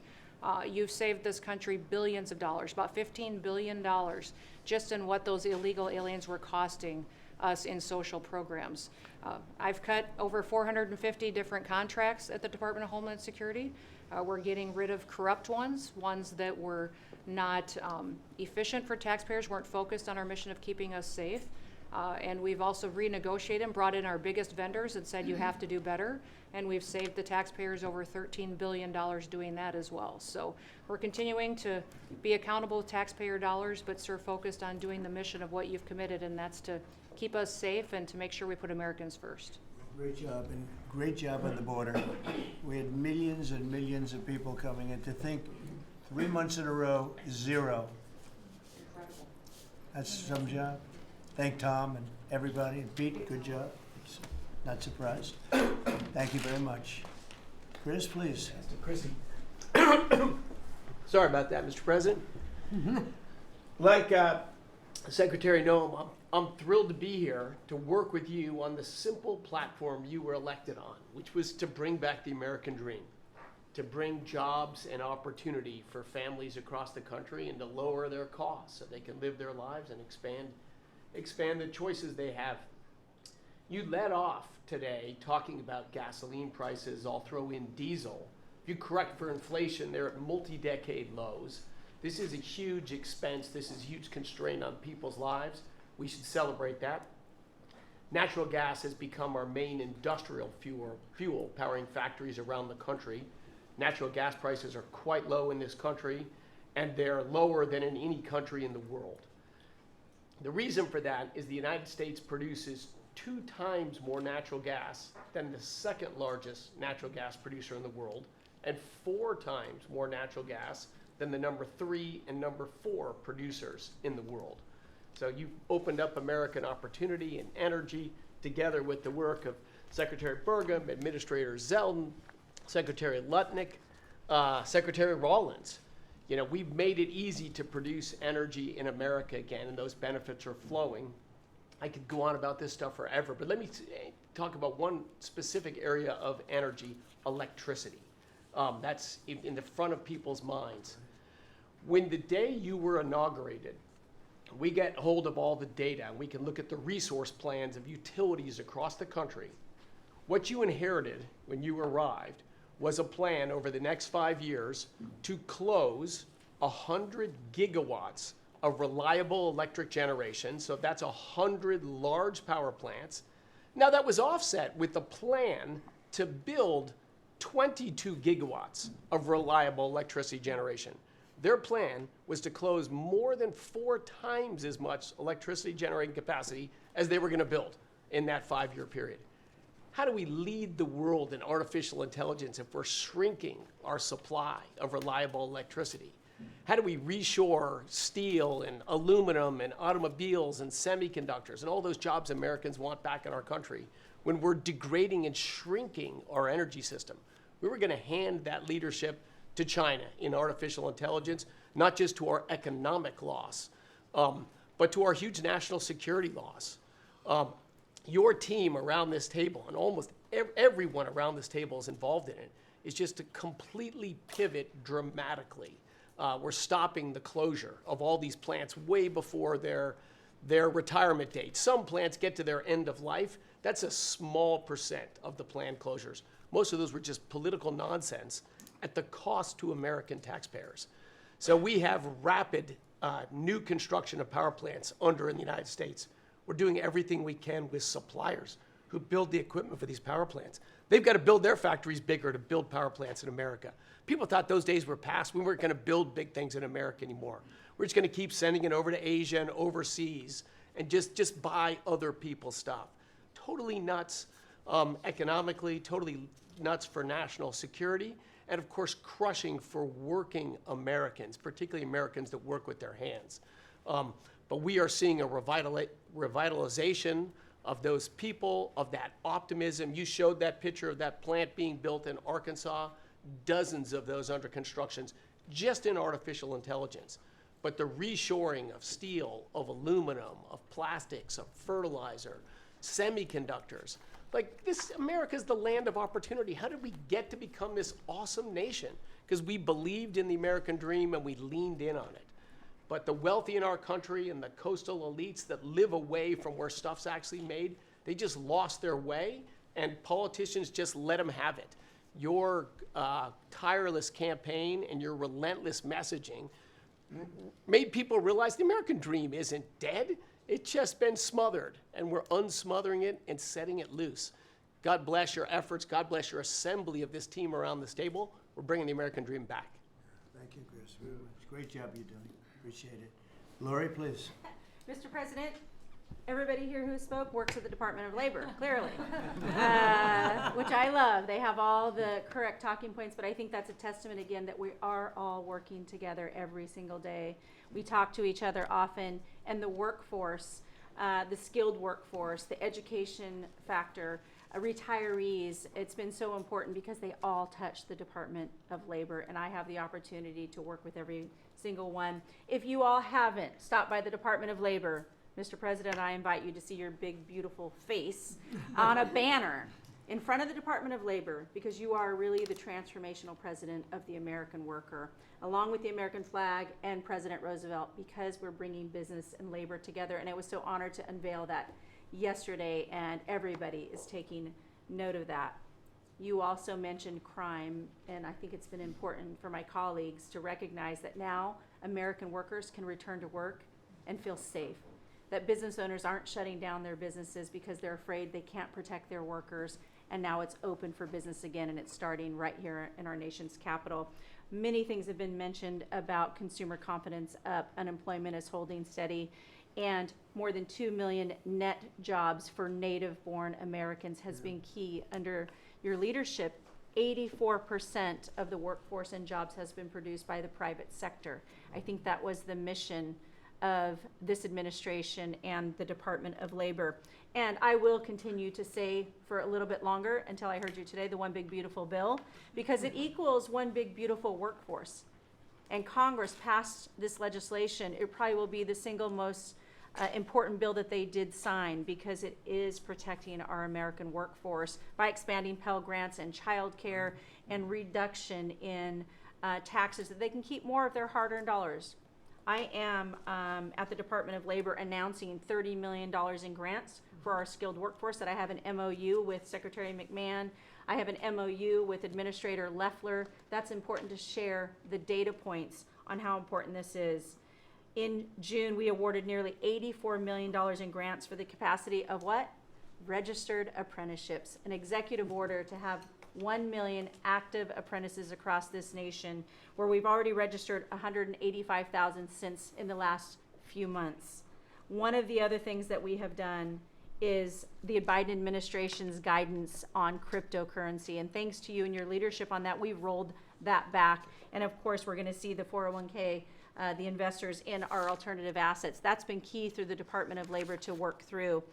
Partnering with our agencies, again, as I mentioned before, is important as we work together. I have visited, I'll be 31 states on my 50-state tour by the end of this month. I'm headed with Secretary Duffy, with the South Korean President Lee today as we move through the shipbuilding. We will do that in Philly, and then I'm off to New England to talk to those states about how important the apprenticeship program is.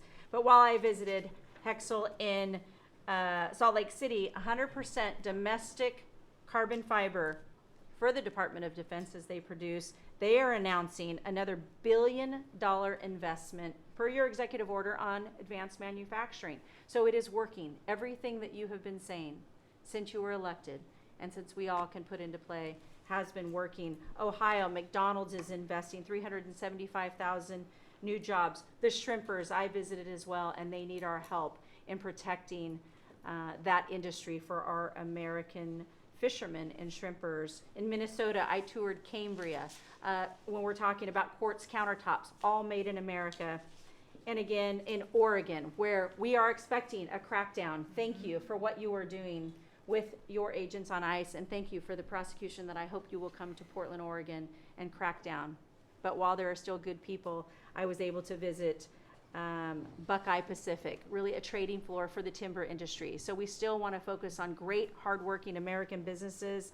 Mr. President, I couldn't be more excited to ring in Labor Day in Erie, Pennsylvania for the Labor Day Parade. I will be there to welcome it.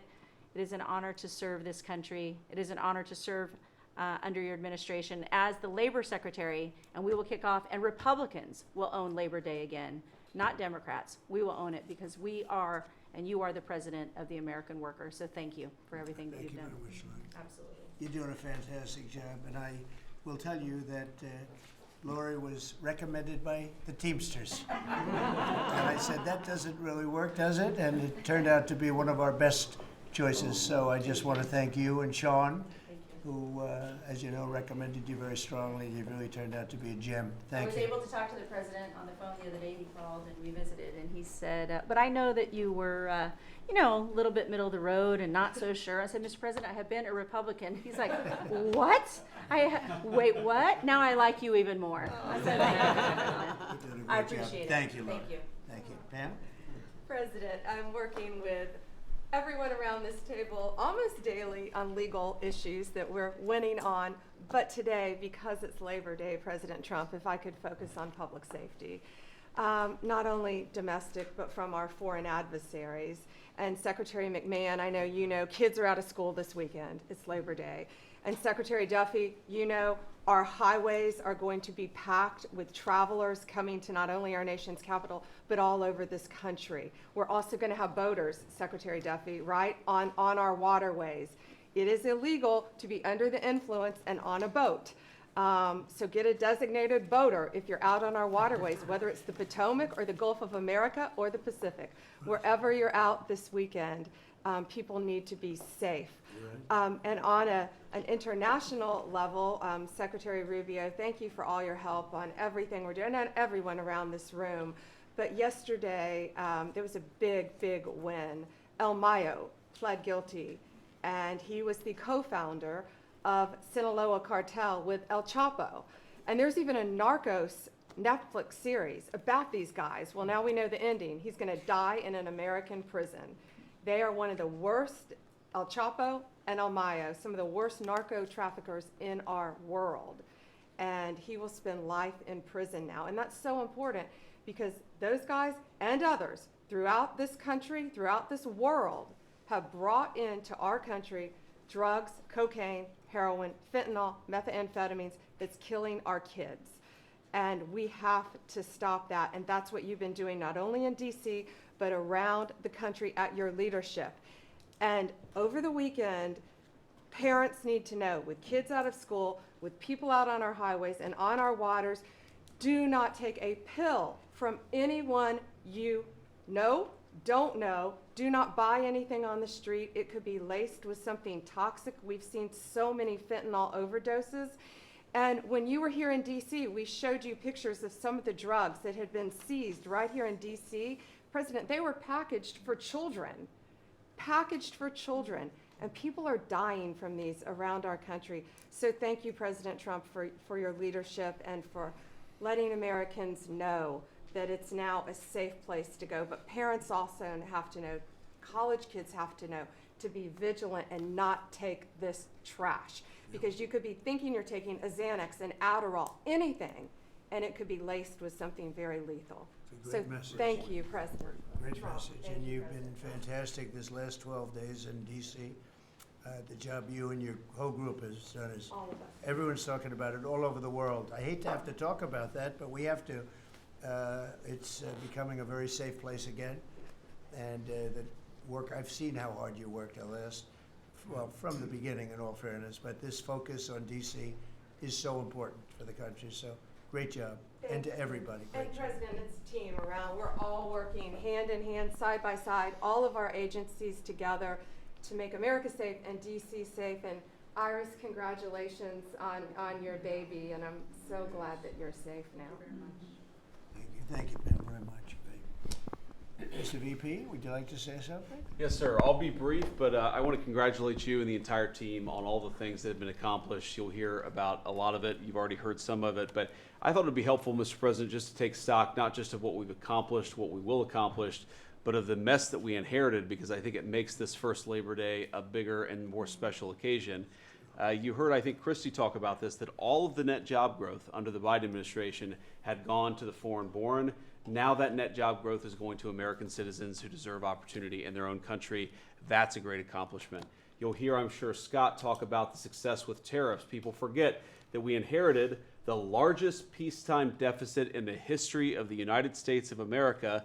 And now, because the president is not letting foreign countries take advantage of us, we're collecting hundreds of billions of dollars, trillions of dollars over 10 years in tariffs from countries and companies that were formerly taking advantage of the American people.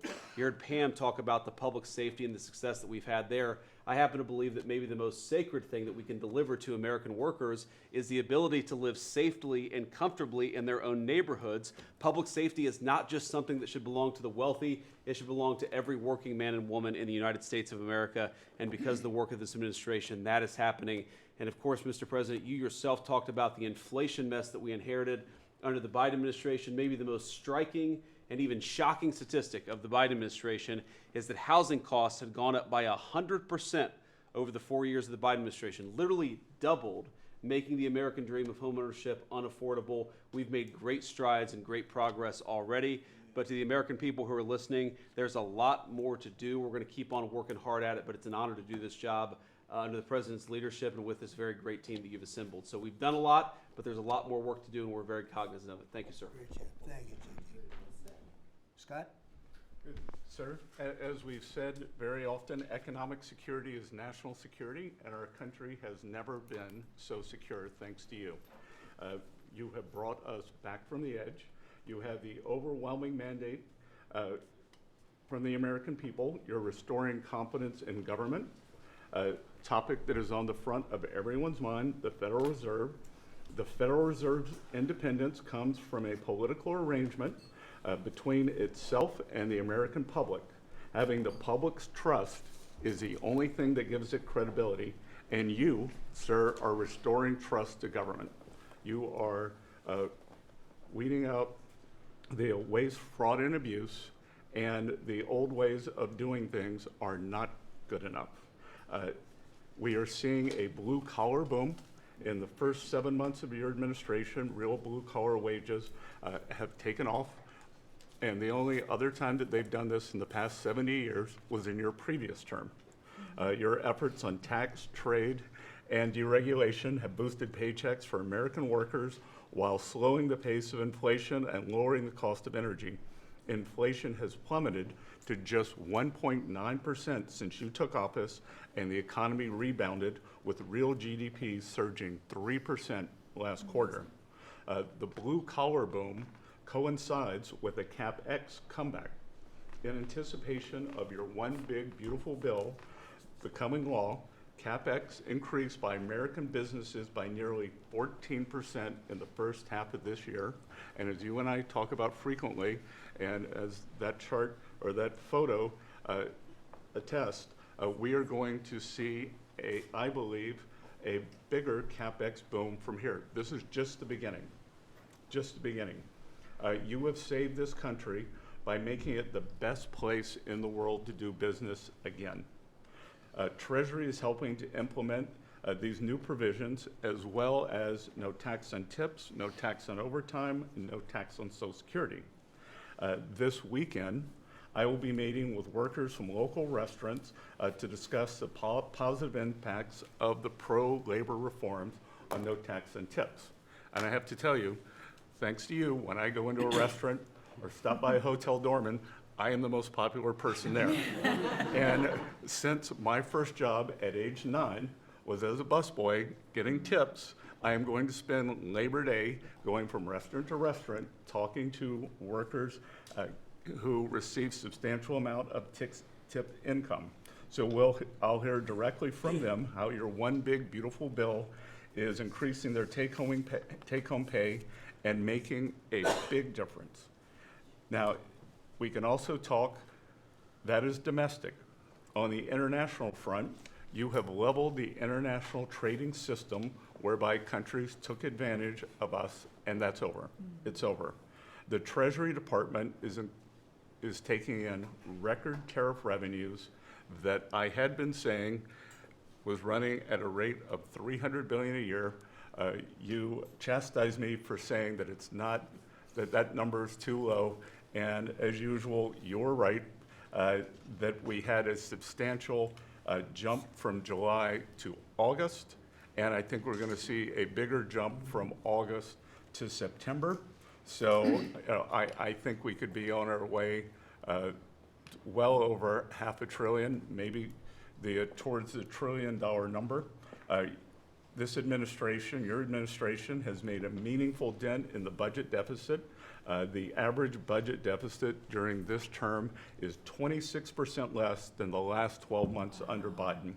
And even the CBO, and we don't agree with CBO on everything, as you said, last Friday, on a summer Friday, had to admit that they believe over the next 10 years, the budget deficit will be $4 trillion lower than they had previously scored. $4 trillion, 3.3 trillion of tariff income, 700 billion of lower interest cost, and I would expect that number could go up from here.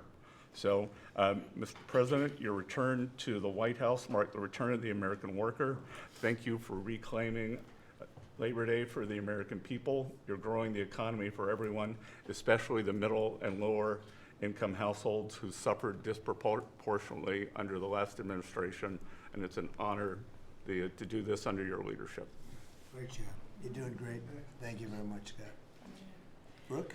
Sir, I dropped my second son off at college last week. And I wasn't planning to say this, but just listening to everybody, I wanted to put a little bit of a personal touch on this work. He started his freshman year yesterday at Texas A&M, for all my SEC friends in the room. Thank you for saving college football, by the way. We're all very grateful. The country just feels different. It just feels different. There's such a optimism and a love. There's a faith movement going through, especially with our younger Americans. And for those of us with kids in college, I know we feel it. And I experienced it firsthand last week, moving him and my other older son in as well. As we move toward Labor Day, you have made a lot of dreams come true for a lot of people, but one of my longtime dreams was for the right to recapture Labor Day. And I've been talking about this for almost 20 years and writing about it, that why are we ceding the day that we are celebrating the American worker to the Democrats? Because this is our day, perhaps of any day of the entire year. This is our day. America was founded and fought for by fishermen and farmers and workmen and et cetera. The Genesis, the first book of the Bible, talks about the righteousness of work and the art of creation. And so to be part of this effort to represent the farmers, the ranchers, the agriculture industry at this moment in time, which I do believe we're in a revolution. 1776 was the first one, 1863 or so with Abraham Lincoln was the second. This is the third with Donald Trump leading the way. And we are saving America. And the idea that we are putting the worker, the very central component of the American dream, at the center of it is the reason that it is so. So at USDA, it continues to be my greatest honor to fight for the original American worker, whom I think the farmer is and what they represent. And as we are building new systems and new structures, as we have this year going to have the best harvest on record for our row croppers and others, what this team has done and is doing to open up those markets to ensure that these farmers can continue to return prosperity to rural America. I'll finish with this. This morning, we had a working group with 6 of our cabinet members. Bobby Kennedy representing healthcare, Linda McMahon education, Lee Zeldin deregulation, Kelly Loeffler small business, Lori Chavez Rimmer labor, and Scotty Turner housing. And how you leading the way in your vision, how that will return the golden age to rural America, to the very fabric of our country. And whether it's better hospitals, better education, more opportunity, less government, better and bigger small businesses, better opportunities for our workers, and better housing, and of course the agriculture piece of that, through the big, beautiful bill, what it did, the greatest investment in rural America in history. And now the opportunity to effectuate that is, again, a game changer, a country saver, and what a joy to be able to do it under your leadership. So thank you, sir. Thank you. Beautifully stated. Thank you very much. Scott? Yes, sir. Thank you, Mr. President.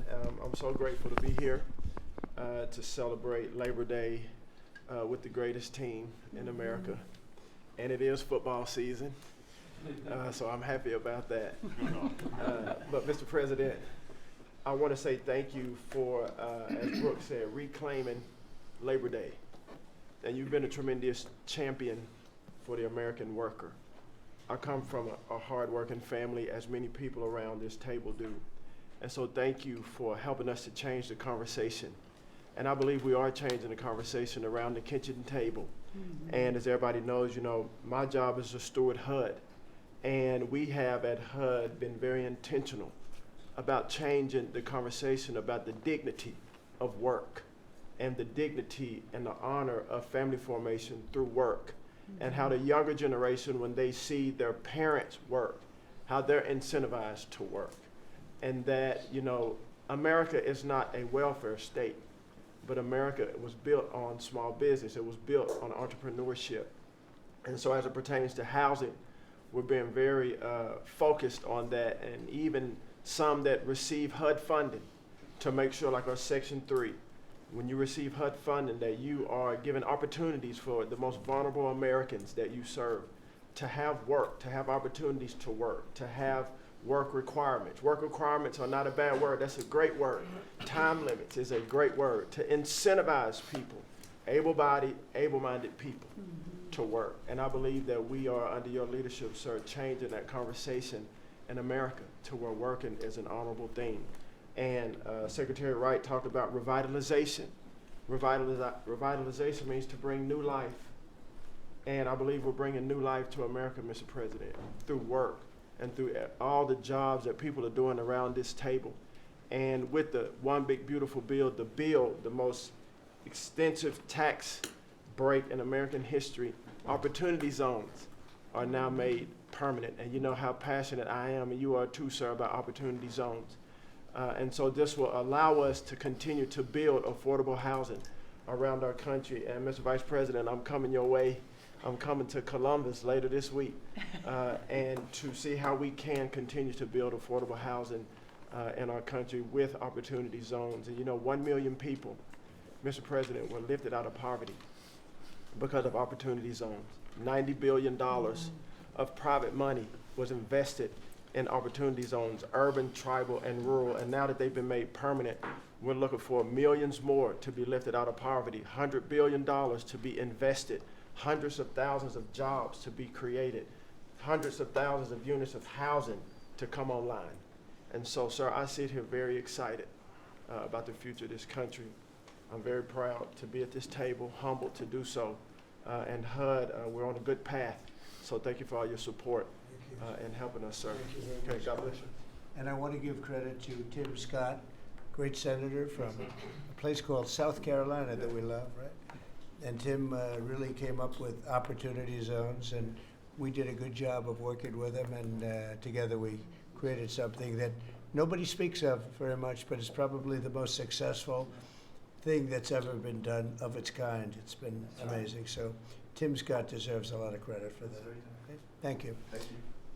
So Russell, go ahead. Thank you, Mr. President, and I get the opportunity to go hand by hand with all of these people as they move their deregs through the Office of Management and Budget.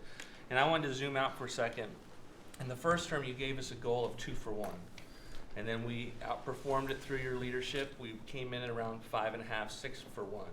And then as you're running for your second term, you put out a goal that when you put it out, I was thinking to myself, that's going to be a pretty ambitious goal. You said 10 for 1.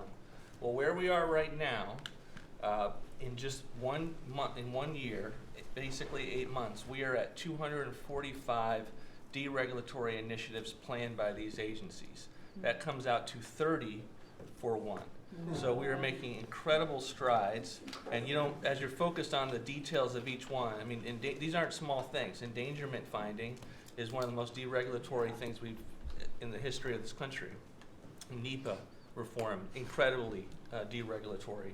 WOTUS just came in, which is Waters of the United States. So every single one of these agencies is doing incredible work when it comes to deregulatory, and we add that to the work being done to get us going on energy, reduce spending. We're going to lower costs for the American people.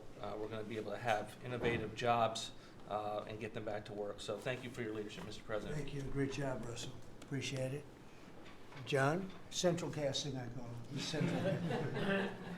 Well, Mr. President, I'm grateful to be with everyone today, and as we're talking about jobs and workforce at CIA, consistent with your directives to all of us, we've embraced your mantra for a leaner, more effective, more efficient workforce. But at CIA, Mr. President, we had an additional challenge because, as you know, at times, our workforce had been misdirected. Its focus put on political narratives, some that even worked against you and always worked against the American people. I heard about that. But under your leadership and your direction, we have been focused back on the core mission of what CIA is supposed to be doing, which is to provide you and this entire incredible team around the table with a decisive strategic advantage in accomplishing your goals. And your success in that regard, the examples are clear and many.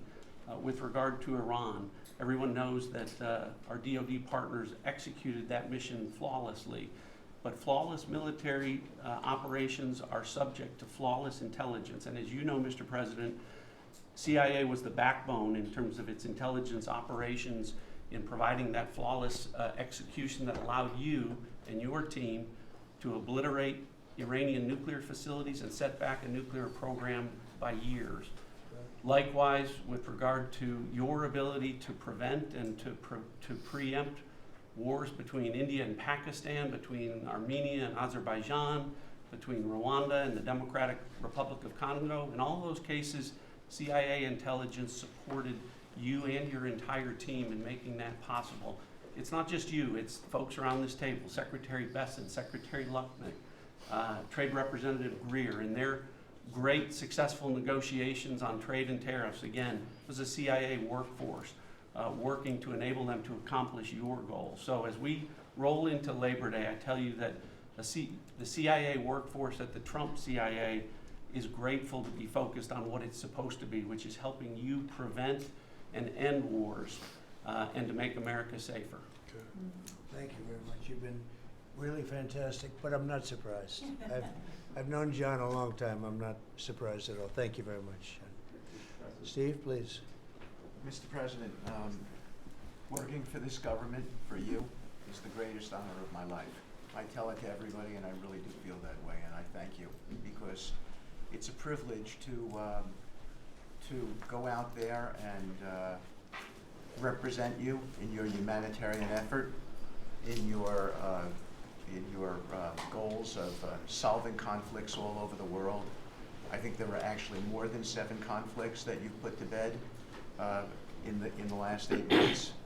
And I hear these, I travel all over the world. In Hostage Square, they talk about you reverentially. It's really quite amazing. I sometimes wish that I had a cam recorder with me and I could put you right there as I listen to it.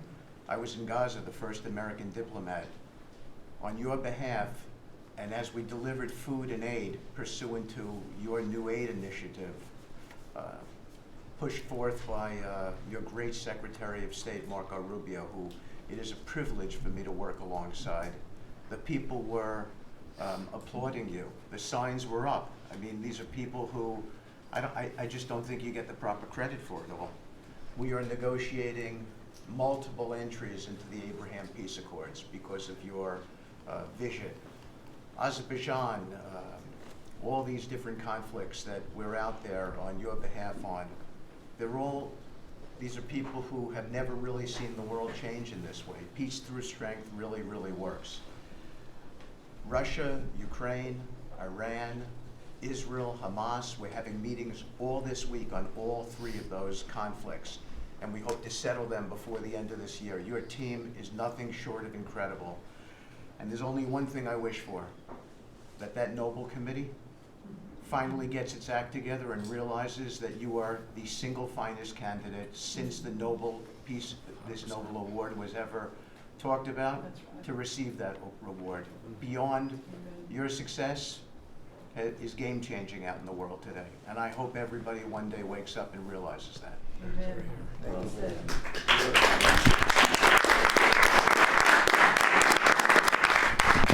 Thank you, Steve. Jameson, please. Mr. President, I like to think of Labor Day as the Trump trade policy day, because everyone around this table and everyone listening knows that one of the major reasons why American workers and organized labor voted for you is because of your trade policy and the policies you've had and advocated for 40 years or more. You have reset global trade policy in the past few months, and it shows that's been working for American workers. When you look at President Biden, in the last quarter of 2024, median weekly earnings fell 2.1%. In the first quarter of your term, they went up 3.3%. And that's why we're doing the trade policy we're doing. It's to help the workers of the United States of America. And they're the best in the world, but they can't do it without a level playing field. And you have flipped the script. For many years, the other countries had high tariffs and high non-tariff barriers, while we were open to all of their labor and services and goods and capital. You flipped it. Now we have the tariffs, and they have lowered theirs and the non-tariff barriers. And we couldn't have done it without you and the leverage you've created. So between the tariffs and the deals, the hot streak continues for the workers of America. So thank you. Thank you very much. Really good job, by the way. He's a good negotiator. Good negotiator. Thank you. Please. Yeah. Well, Mr. President, I feel like, as everybody here has talked about how great working with this team is and all, but I do feel a special need that you've given me the privilege of working with the best of America. I get to take care of the veterans. I get to take care of the veterans who Labor Day really finds its roots in, if you think about it. We wouldn't have Labor Day if it wasn't for men and women who would leave their jobs and go fight this nation's battles to keep us free and independent so that they would have jobs to come home to.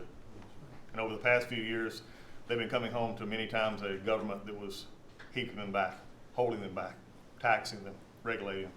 And now we have veterans who represent the bill, the big, beautiful bill, they're the beneficiaries of. And I get to see them all the time because they're receiving the benefit because they see the jobs, they see the care that they're being given. And these veterans can look at their country with pride, knowing that we're taking care of them, just like you told me to do. When your only statement you said to me, I asked you what to do, you said, go take care of my veterans. Well, that's what we're doing. One of the other things we're doing right now is, for many of you, I love to hear how you're deregulating everything, and I've worked from Congress and worked with many of you before. I get to do the same thing with the largest bureaucratic organization in the government. We're deregulating from the inside. And it's amazing to me because we have such a powerful workforce at the VA who really want to do good, but yet they kept tripping themselves up. They kept making their own, they'd take one step forward and put a regulation in that put them 3 steps back, and it always hurt our veterans at the end. We're taking that away. We're making community care again, Mr. President. We talked about this yesterday. we're making community care a part of our direct care system. So if a veteran wants to get into the community, they have our direct care and they also have the ability to go into the community. Something that the previous administration decided they wanted to keep everybody inside because they thought it was a fiefdom they were building. I'm telling you, we're not building a fiefdom at the VA. We're trying to take care of a service organization that takes care of veterans. So how do we do that? We made best medical interest where a doctor can send a veteran to the community a lot quicker without having to worry about miles and time logged and wait times. Just get them the help they need. We've actually expanded out, and it's made a difference in this regulation, and also unleashed a workforce that is now free of the collective bargaining agreements and other things that have kept them from being able to do the job of national security that they've been intended to. I'm actually giving them the benefit of the doubt to actually go be the workers that they're called to be, and that's what Labor Day is about. The VA is going to have the best workers. But just to let you know how that's working out, wait times at our hospital are going down because we're getting them in our hospitals or into community care. And then one for you, Mr. President, you heard about this a lot, and that was backlogs. At the backlog when I first came in, and I've said this before, in February we had over 260,000 backlog. That means over 125 days of not getting an answer. In just a little over 4.5 months, we've dropped that over 100,000. We're under 150 and heading down to historic lows. We'll be within the next month lower than any time under the previous administration at all. That means our veterans are getting the help they need. So when you look at it this way, we've opened new facilities. We've put new facilities in places where workers can get to. We've expanded out hours, over 1 million extra hours, so veterans, younger veterans in particular, can get off of work and bring themselves and get their appointments in after hours or on Saturdays. That's what it means to be in the Trump administration. That's what it means to take care of veterans. That's what it means for Labor Day, because you can't forget the ones who fought for us to be on this table today. And it's all because of what you've done and the progress that we've made. Well, you've done a tremendous job, and I hear it all the time. We have a 93% approval rating at the VA now. And you know what it was before? It was like horrible. So thank you very much. Mr. President, there's been some conversation about the Pete and Bobby challenge. I would just note that I don't think Pete or Bobby could hold these sticks for 2.5 hours. Exactly.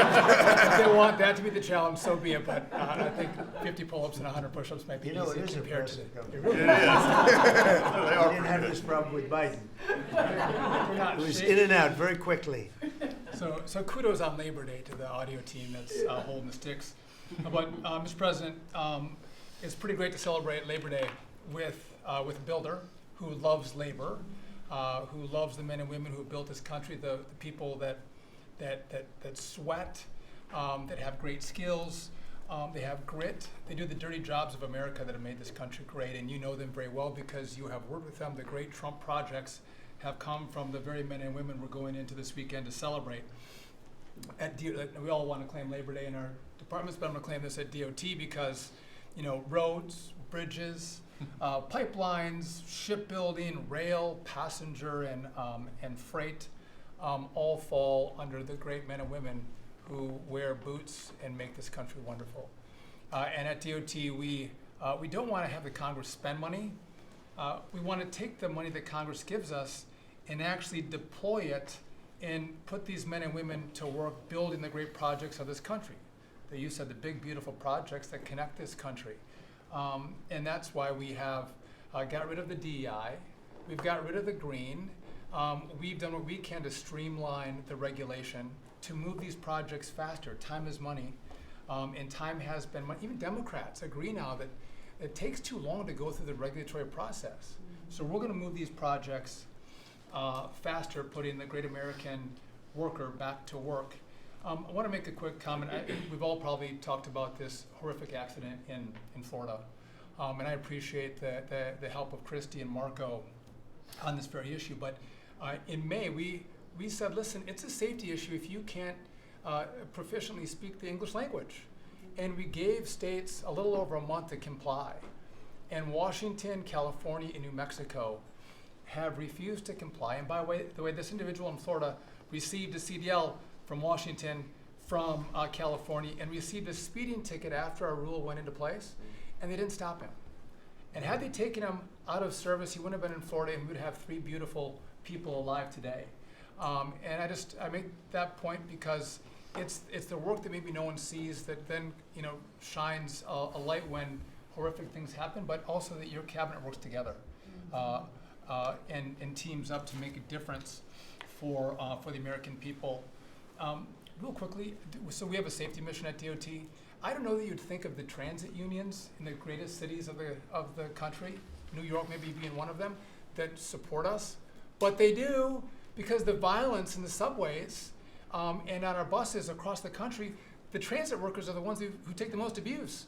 And they're grateful for the mission of everybody around this table fighting to make their communities safer. So I appreciate everyone's help on that. But they, again, the transit unions love the effort that all of us have put in together. One quick FAA. We are about to put out a request for proposals for a big, beautiful bill. We got build. We got $12.5 billion in the big, beautiful bill. We need more, but this is a great start. I expect the middle to the later part of July, we'll be through the process to bring the proposed integrators to you for selection, so we're looking forward to that. We will have the most, I'm learning from you, this is going to be the greatest contract ever crafted in the federal government for this build for air traffic control. Really, it's innovative, and we have unique tools at FAA. It's going to be a great contract. Bobby left me out of the windmill conversation, Bobby, but so there was a study done in the last administration that said if you build windmills 1.2 miles, within 1.2 miles from a roadway, it can mess up the automation and technology on a car. Same thing 1.2 miles from rail. The last administration buried that report, Mr. President. And so now what we've said is, what we're going to do is say, listen, I'm sorry, it is a safety risk to build windmills this close to roads. By the way, they want to build them by roads and by rail. We're going to say no more. It is a safety risk, and we have a report to show that. And just real quick. It's a good idea. It's a good team effort. I wasn't invited to the party, but I'm still going to throw it to the party. Maybe next time, Bobby. One last thing, we have this Mars to Moon mission at NASA. No, Moon to Mars mission. Sorry about that. But sometimes people think that space doesn't matter to them. But if you look at every rocket that's launched, the machinists, the truck drivers, the electricians, the welders that build these rockets, in the industry that has developed over the course of the last 10 years in space, it's truly remarkable. It's not just rich guys setting up rockets in partnership with NASA. There's a whole industry of working men and women who we celebrate this weekend that build, refurbish, design the rockets that are making America the leader in space. So thank you for your leadership, and happy to celebrate this weekend with you, Mr. President. Really great. And he is doing a good job at NASA too, and we are, I think we'll have some pretty exciting announcements. Yes, we do. And you enjoy it. It's been fun. I said, how about temporary? He said, well, can I go a little bit longer? He loves it. He loves it, and he's doing a really good job. Thank you very much. Appreciate it. Howard, please. So, making America great again is one of the key statements, and people don't always understand what you mean. So we always talk about 1870 to 1913, but in the mid-1980s, America owned more of the rest of the world than they owned of us. We owned $140 billion of the rest of the world net of what they owned of us. And when you came into office this time, the rest of the world owned $24 trillion more of our assets than we owned of theirs. And so when people argue with you about, the trade deficit is nothing, the trade deficit sends 1.2 trillion of our dollars to them. And what do they do with it? They buy the great America. Because when we learned in college, what we learned was that if you keep printing these dollars, they're supposed to devalue. But the problem is we're too smart. We invented the light bulb, the transistor, the GPU, so they keep buying us. And the only president ever to understand it, and you understood it in the 80s and the 90s, and I used to see you on TV and you'd say, God, what are these people doing? And finally we've changed it. So let's go over what we've changed. So Japan and Korea, they're never going to open their markets to us. So we've negotiated $900 billion that they're giving you to invest in national and economic security in America. The European Union, the second largest economy, $20 trillion. And all the experts said you'd never get a deal done with them. And watching you in Scotland was my favorite thing, right? 15%. They'll pay us 15%, and we will pay 0. So we can export to their $20 trillion economy, and they can pay to come to the great American consumer, right? So, a couple of other things. 4 days before you took office, the Commerce Department, which had the CHIPS money, they set up this thing called NatCast, which was a make-believe not-for-profit. And they signed contracts to wire them $7.4 billion. This was just nonsense. So we stopped the payment. We've got the money. It's an illegal thing to try to set up a department that's not the Department of Commerce, that kind of acts like the Department of Commerce. And what was it filled with? All these people who worked for the Biden administration. I mean, it's exact corruption that you talk about. $7.4 billion now clawed back. Last week was the most fun. In 1 week, Intel came in, right? The Biden administration had given $11 billion to Intel, given it to them, done. Corporate just gift. And you turn that into really, you know, it was like less than 5 minutes of conversation, and Intel agreed to give us 10% of their company, which of course was worth $11 billion. So it's not socialism. This is capitalism. If you give someone $11 billion, who's just building in America, they're not doing something special, they're building in America. And their CEO told the president he didn't need the grant. And you said, well, then why don't we get something for it? So it's amazing. You're going to watch semiconductors come home, right? We don't produce semiconductors. We've got $165 billion for TSMC, but you're going to watch the whole ecosystem come home because Donald Trump is the only president who understands the magnet to make them come home is one word, which used to be your favorite word. Now it's dropped to number 4, which is tariffs, right? Tariffs are going to bring semiconductors home. They are going to empower Bobby to execute MFN. Tariffs are going to be one of those tools that he's going to use to do that. We're going to do it for furniture. We're getting autos. We have steel, aluminum. I mean, it has been a blast, a blast. So 2 more things.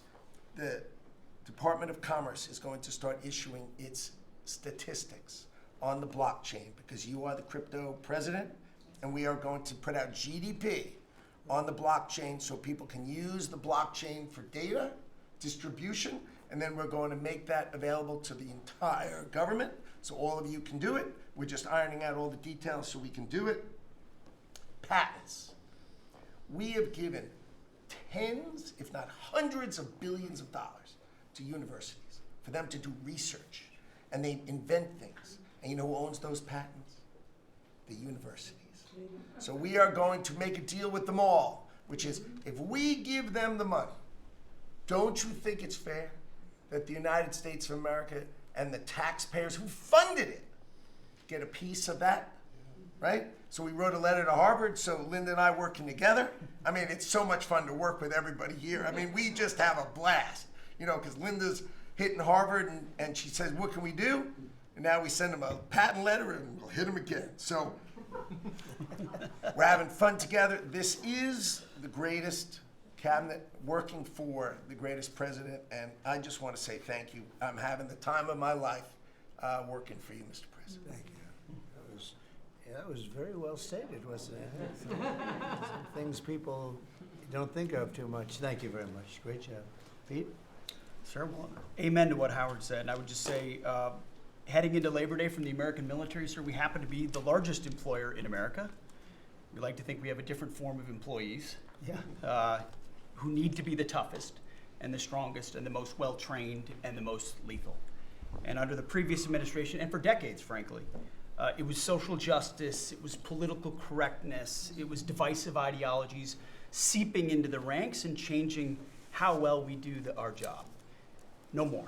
Now it is only merit-based, gender-neutral, colorblind. The best of the best from the top to the bottom. That's our expectation.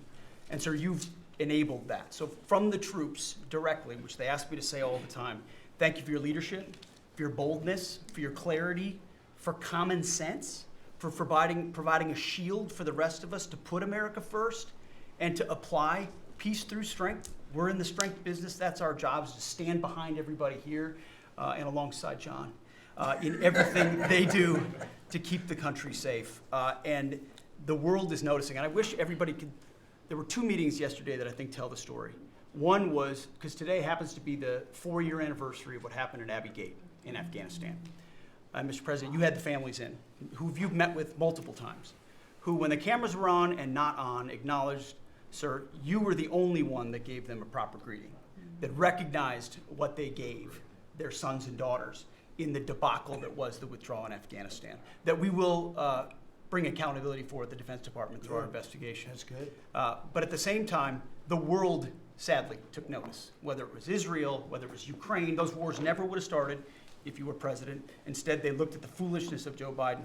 Under your military, your Pentagon, we are restoring deterrence, whether it's Midnight Hammer and those beautiful B-2s, 37 hours straight, whether it's counter-drug operations in our own hemisphere, whether it's the border, working with Christie and the national security team, whether it's LA, whether it's Washington, D.C., you name it, whether it's Europe. Our allies paying 5%, now our allies in the Indo-Pacific stepping up to do the same. That's a recognition that American leadership is here. And then in the second meeting, we were talking about what we're doing in D.C., and Pam's taking the lead. I have to say, just pause for a second. When I look around this table, yes, there's a national security team of Steve Witkoff and John and Scott and Howard and the vice president and Susie and Christy and Tulsi, but to every person here, we work together on a daily basis. And if you call me and I call you, if the answer is yes, how do we do it together? I think that's exceptional. It's what the American people deserve, and you've demanded that, sir. So I very much appreciate it. In that meeting on DC, I started my sentence by saying, the Department of Defense, to which you said that just doesn't sound right. So maybe next time we're here, my card will read Department of War. We'll see.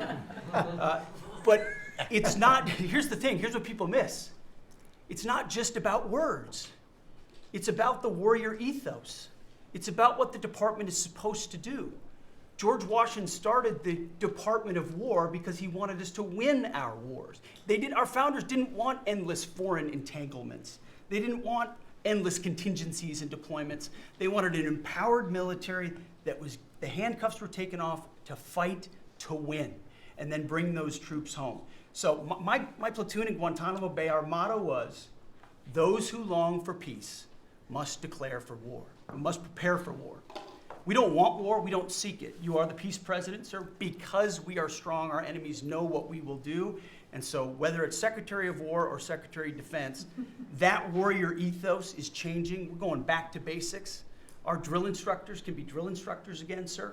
So from the minute of the tactical of standards to the strategic of B-2 bombers, we're focused on what matters. Had a meeting yesterday on Golden Dome for America, which is on track to deliver strategically for the American people. Munitions, and the Deputy Secretary making sure our stockpiles are overflowing. That's our job. I'm an honor to be a part of it, sir. Thank you for your leadership. That's great. I think I like Department of War better, but we'll make that decision, right? But you've been great. Thank you very much, sir. So Marco, go ahead. Well, Mr. President, first of all, everyone's made this comment already and needs to be echoed again. You were elected as the President of Working Americans, and that's why this Labor Day is so meaningful. For me personally, this is the most meaningful Labor Day of my life as someone with 4 jobs. And so,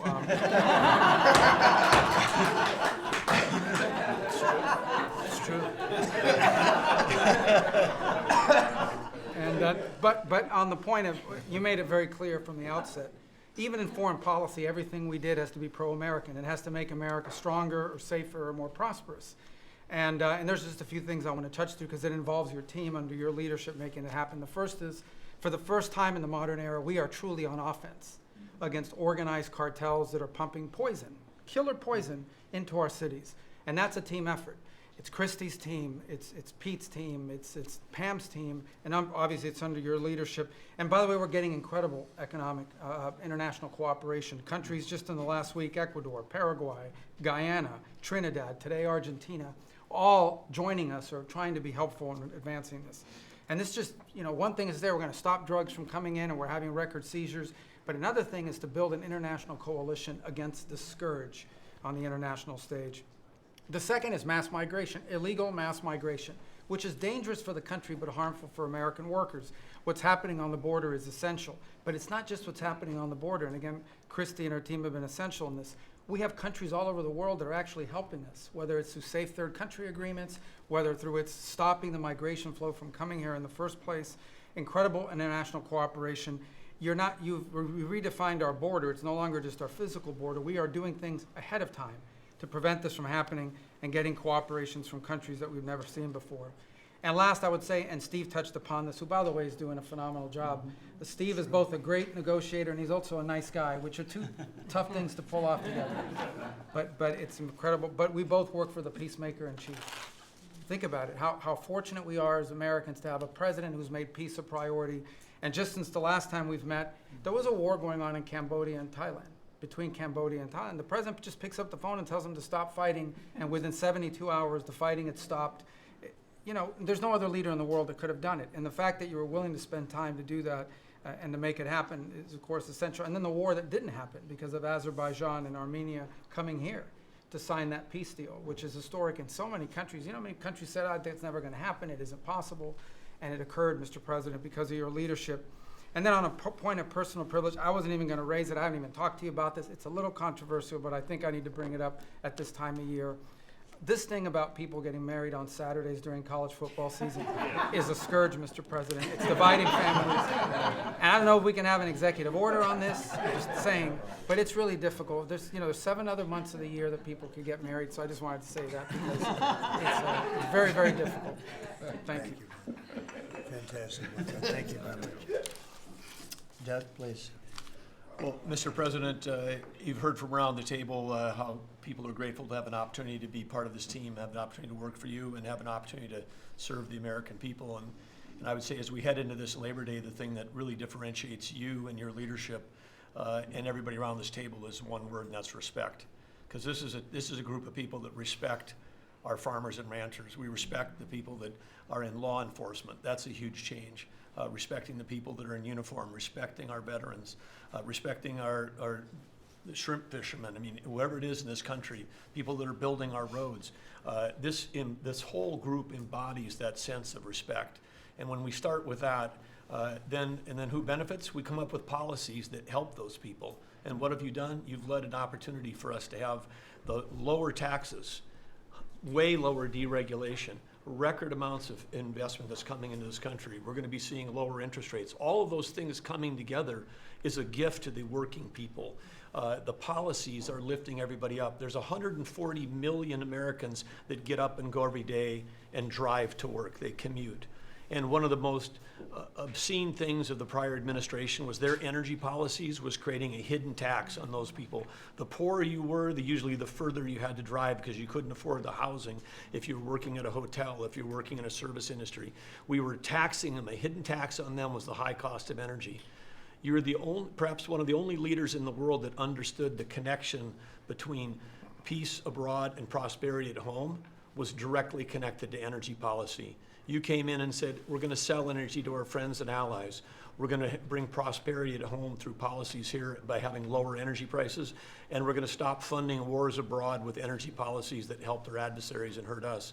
You said we're going to sell energy to our friends and allies. And with the work that Jameson and Howard and Scott and everyone has done on these trade deals, we're going to have an opportunity to have a renaissance in American energy, selling energy to the world, which is going to help bring peace abroad. But the real key thing in closing I want to say is 2 things. One has to do with the U.S. Park Police. That's the group here in Washington, D.C. They're the oldest uniform law enforcement group in the nation. You coming out and visiting with them in person before they went out on the surge. Not only are carjackings down, muggings down, homicides down, everything down, morale is through the roof. Just like Pete saw, we've got record people signing up to want to be part of our military. You have breathed life back into the profession of law enforcement. Your respect for law enforcement is so incredible. It's making a difference. And then us giving them the tools. On a lighter note for everybody here, one of the rules that under President Trump we were able to change for the U.S. Park Police was they could do a pursuit. I was shocked to find out when we were talking to them, like, oh, you pull somebody over and they just drive away and you can't pursue them? I mean, and they said, no, we can't. They said, all rules. We got that rule changed in 24 hours because of President Trump's leadership. The next night, they had so much fun. They pulled people over. They started to take off. They chased them. They stopped them. And then the bad guys, some of these were in cars that had stolen plates. So they take the plate off. They steal them off somebody else's car. They know it. The plate doesn't match. They know they're doing this thing. The bad guys in the car said, what, you're not supposed to chase us. Like, you're breaking the rules. The bad guys are telling us to break. No, we're back in action. So it's like, and so the morale is high. They all wanted to say thank you to you. Yesterday, you announced increasing the number of U.S. Park Police that we're going to hire. This is the group that protects not only our sacred monuments of democracy here, but also the Statue of Liberty and the Golden Gate. This is a great group. But on behalf of all law enforcement, we say thank you. And as Chris Wright was talking about electricity, I want to close with that. We've solved amazing things in 7 months, but the big challenge we have against the remaining is, solving Iran's nuclear thing, that was an existential threat. China beating us in the AI arms race, that's an existential threat. We finally have a president who talks about it. You talked about it in your opening remarks. You've signed executive orders. You understand that essentially we used to say hundreds of years ago, people started saying that knowledge is power. But now, for the first time in history, we can take electricity and we can convert it into intelligence. So it's flipped. It's no longer knowledge is power. Power is also knowledge. And while we're ahead on the technology, we're way behind China on the amount of electricity they're bringing online. And your strong position to support affordable, reliable energy using our nation's resources, including those across the Department of Interior, bringing back coal mining, bringing back mining, bringing back timber. All the industries that have been killed in this country are coming back to life because of you. And with your leadership, we have a chance to not only win the AI arms race, but actually dominate it the way we're dominating in other things. So thank you, Mr. President. Thank you very much. And we're leading that race right now by a lot. And we're going to keep the electricity coming. You know, in China, they do it very quickly. They have one person that says, do it, and that's it. But essentially, we have one person that says, do it. And we've given that order, and the job they've done has been amazing. And I want to thank again, Lee, what you're doing in that regard is so important. And the rapidity, just as fast as them, because it's a question of a week versus a day, and that's not going to make the difference. But you've done fantastically, and Doug and Chris, amazing job. So we've done this for a little while now. I don't think you've ever seen anything like it, and I think Sean was right. These guys that are holding these up, if you ever try holding your hand out for 2 hours, that's a long time. These are pretty strong characters. You've been doing that a long time, I guess. Congratulations. Are you getting tired? Are you getting tired? I'm looking at these guys. They look like they have no problem. It's amazing, actually. It's I think they would have beaten you guys in the test. So I want to thank you. If you want, it's been a long time. If you want, we could go in and we can call it a day. No? And feel free then to ask some of the questions here. Look, I believe in very open, we want to be open, above board. We want to be honest with the media. I wish the media was totally honest with us, but I think they're getting better, to be honest with you. And so we'll see. But if you want to take a few questions, you really want to do. On a serious note, when it comes to Fed Governor Lisa Cook, her lawyer has said that they're going to be filing a lawsuit challenging this legal action. What is your response? Are you prepared for a legal fight? And then a little bit more. Oh, sure, always. You always have legal fights. Look, I had a legal fight that went on for years with crooked people, with very horrible people that have been found out now between John Ratcliffe and Tulsi and Pam. And the things that we found out, of course, it's a very, very sad group of people. But no, she seems to have had an infraction, and she can't have an infraction, and especially that infraction, because she's in charge of, if you think about it, mortgages, and we need people that are 100% above board, and it doesn't seem like she was. Yeah, please. Mr. President, first, I would love to ask you a serious question, but I have to tell you the biggest pop culture news of the year broke while we were in this cabinet meeting. Travis Kelce and Taylor Swift are engaged, and the world wants your reaction, sir. Well, I wish him a lot of luck. No, I think he's a great player. I think he's a great guy, and I think that she's a terrific person. So I wish them a lot of luck. On a serious note, Mr. President, in May, Secretary Rubio said that they were aggressively removing visas of Chinese students. Yesterday, you said you wanted to allow 600,000 Chinese students to study in the United States. Could you and the Secretary clarify what is the policy on Chinese students in the United States? Well, we think look, we're getting along very well with China. And I'm getting along very well with President Xi. I think it's very insulting to say students can't come here, because they'll go out, they'll start building schools, and they'll be able to survive it. But I like that their students come here. I like that other countries' students come here. And you know what would happen if they didn't? Our college system would go to hell very quickly. You'd have, and it wouldn't be the top colleges. It would be colleges that struggle on the bottom. And you take out 300,000 or 600,000 students out of the system. I like having, and I told this to President Xi, that we're honored to have their students here. Now, with that, we check and we're careful and we see who's there, and Marco wants that. We're in the same position. But we have a tremendous college system, the best in the world, nobody even close. That's why China sends them here. And you can call it an industry if you want, but you're talking about millions of people. And I'm honored to have the students from China come here. And we're just getting along very well with China. And it's a different relationship than we had for years, where they took hundreds of billions of dollars, just sucked it right out of our country. They respect us again. I respect them. The relationship is very good. I think it's important that these are two very major powers, nuclear powers at that, but two very important powers. You know, when I get along with Putin, when I get along with President Xi, when I get along with these people, that's a good thing, not a bad thing.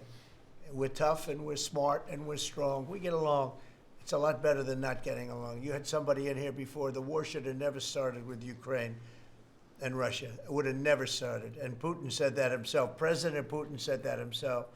So we want to see college students come in from countries. There are some countries that we can't necessarily say that. These are places that have ideologies that we can't live with. So there are some areas, some countries that we can't say that. But we're honored to have the students come here. Please. Yeah, please. Yesterday you said that within 2 to 3 weeks we would have a conclusive, pretty good conclusive end to the war in Gaza. What did you mean by that? And could you tell us On what? In the war in Gaza. Yeah, what about it? You said in 2 to 3 weeks we would have a conclusive end, a pretty good conclusive. There's no conclusive. It's been going on for a long time. You're talking about, I guess if you really add it up, Steve, you're talking about thousands of years, okay?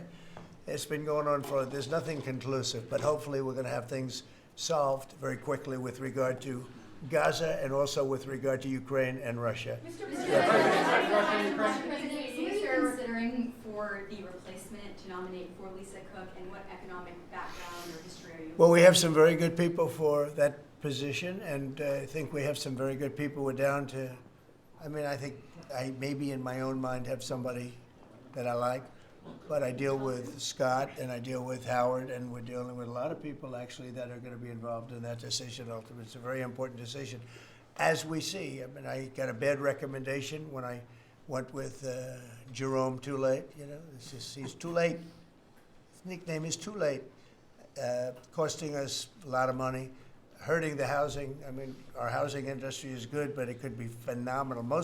Most of this country, in economic terms, has been phenomenal. We've never seen anything like it. Because of him and his high interest rates, the housing is less than it could be. We're going to get that straightened out very quickly. He gets out very quickly, fortunately. He's been the wrong guy. Not a bad person, I don't think, but I do think he has motives, by the way, but I don't consider him. I've dealt with worse. But he hasn't done the job. The recommendation from a certain person was not a great recommendation. That person vouched for him, but we're doing a very careful study. We'll see what happens. Look, we just put a very good man in one position. We might switch him to the other. It's a longer term and pick somebody else, but we're very happy with the person we have in there. And we'll have a majority very shortly, so that'll be great. Once we have a majority, housing is going to swing, and it's going to be great. People are paying too high an interest rate. That's the only problem with housing. We have to get the rates down a little bit, and when we do, it's going to be a tremendous difference. The country is doing so well. It's sort of it sort of blows through the fact that we have a man who's too late and not doing a very good job. Please, in blue. Mr. President, regarding crime in DC, something that might help especially ladies is being able to carry. I know you've talked about reciprocal carry. Would you like for that to apply here in Washington, D.C.? When you say carry, I assume you're talking about carry what we're talking about, Concealed right? or- yeah. In other words, carry a gun. Is that right? Would you like to carry a gun? I would like to, yes, sir. You'd feel a hell of a lot better, right? I absolutely. I agree with you 100%, okay? Okay, great. But I'll tell you, within another couple of weeks, it's hard to believe what's been accomplished in 12 days, but within another couple of weeks, you won't have to carry. You're not going to have to carry. You're going to be safe. People are safe now. The turn has gone fast. I knew it was going to go fast, but this turn has gone really fast. And within a month or two, this is going to be one of the safest places in the country. I have no doubt about it. And we'll do an extension.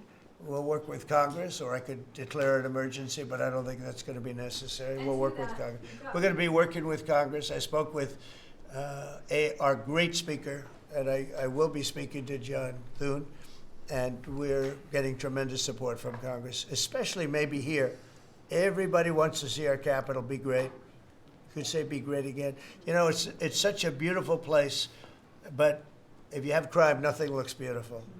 So, but you won't need to carry a gun, but if you do, Well, I would like it's to going to be know your the choice. option, just in case. Well, a lot of There- people feel that. Also in other blue cities, you've got Karen Bass in Los Angeles, Brandon Johnson in Chicago. It seems to be very popular here, the fact that people can walk around, go to restaurants, shop, and Yeah. not have to worry about their safety. If blue city mayors oppose those efforts in their cities, do you anticipate the Democrat voters are going to take it out on them at the? I think so. I think that crime is going to be a big thing. And we are the party, the Republicans are the party that wants to stop crime. We're against crime. The Democrats like crime. I don't know why. I mean, we talk about common sense. I think I got elected on talking about common sense. The border, we have to have a wall. We don't want transgender for everybody. We don't, as I said before, we don't want to have men playing in women's sports. I mean, you see the difference. Weightlifting. Take a look at weightlifting. Take a look at long distance running, where a runner came in 5 hours and 14 minutes ahead of another runner, both champions. One male, one female. It's not fair. It's demeaning to women. It's so bad. But they have another one, and I think this is the beauty of them all. Crime. They're against crime prevention. You can't do that. You can't do that. And I think to myself, I say, is there some game? You know, they're smart people. Is there anybody that could cheat like that in elections is smart, okay? And there's never been in history anybody that could cheat like that. They're smart. They're brilliant in many ways. I say, is there some trick to this? When they say, Trump is in Washington, D.C., stopping crime. He's a dictator. And people are being mugged like your brilliant associate here. I don't know how you're alive. I mean, based on that story, you got very lucky. He didn't just go, all he had to do is this, right? And, you know, it's pretty amazing. So we have something. I think we have two things. I think what Bobby was talking about with respect to drug prices is unbeatable. Nobody else could have done it but us. And I think that crime. I think crime will be the big subject of the midterms and will be the big subject of the next election. Think of it. They are, instead of saying, Trump's right about crime, it's really bad in Chicago. You have a guy in Illinois, the governor of Illinois, saying that crime has been much better in Chicago recently, and Trump is a dictator. And most people say, if you call him a dictator, if he stops crime, he can be whatever he wants. I'm not a dictator, by the way, but he can be whatever he wants. I think it's going to be a big subject for the midterms, and I think the Republicans are going to do really well. They called it a trap. This Democrat consultant, they said, he's put him in a trap again, because these are all traps. You know, 80-20, but they're not 80-20. They're almost 100-0, all these issues. But I would say that crime is stronger than men playing in women's sports. I think it's stronger than transgender for everybody. You know, it's transgender for everybody, according to them. It's stronger, of course, this is a cause of it, open borders. open borders gave us a lot of this crime. So, so they're sort of on an equal footing, I guess. But crime is going to be a very big subject. And you know what he should do if he was smart?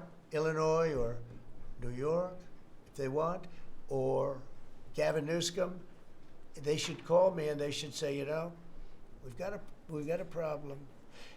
We could solve with this team, different players, but work the same way, because you'd leave them here. You don't want to take them out and let it go to hell.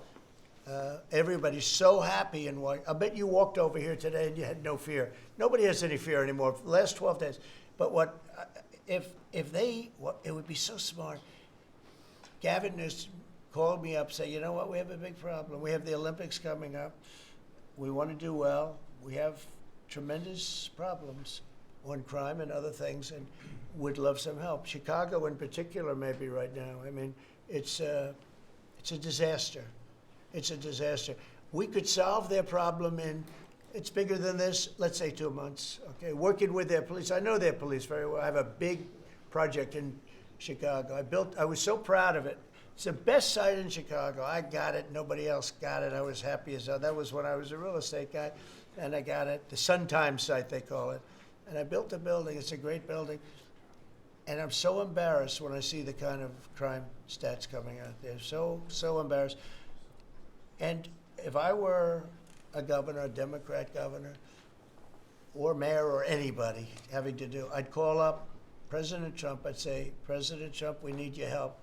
We saw what you've done in D.C. in a period of 12 days. This is 12 days. We haven't even started. This is going to be so safe. It's going to be the safest place on earth. And we'll do the same thing in Chicago.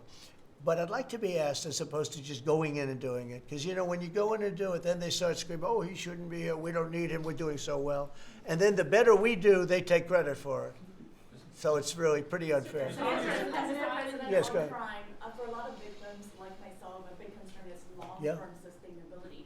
Can you share with the American public about your plan in ensuring that D.C. is safe in the long term? Longer term, yeah. Well, it's a great question.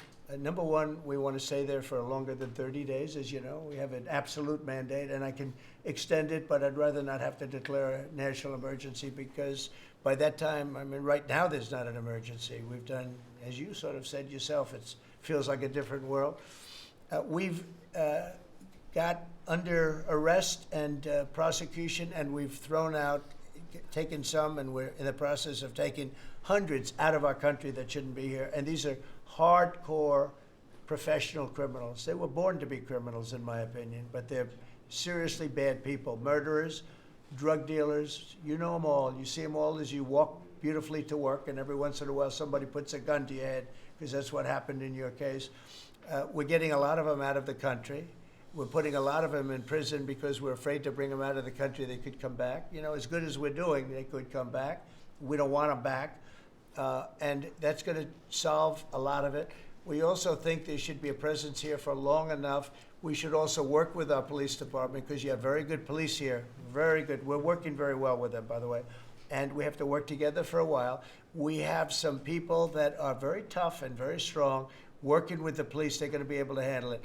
And you know what? If it gets a little bit bad, just a little bit, I'll bring them back in and we'll straighten it out and we'll make it perfect. You're going to be so safe in the city. And you're going to have the city beautified. We're going to be giving out, we're working with Clark, as you know, construction. They're the biggest. They're working with me also. We're building a beautiful ballroom for the White House. They've been after it for 150 years, employs a lot of people. It's going to be as beautiful a ballroom as has ever been built. And Clark is the big builder in this city. They've done, I guess, a majority of the good work, the big work.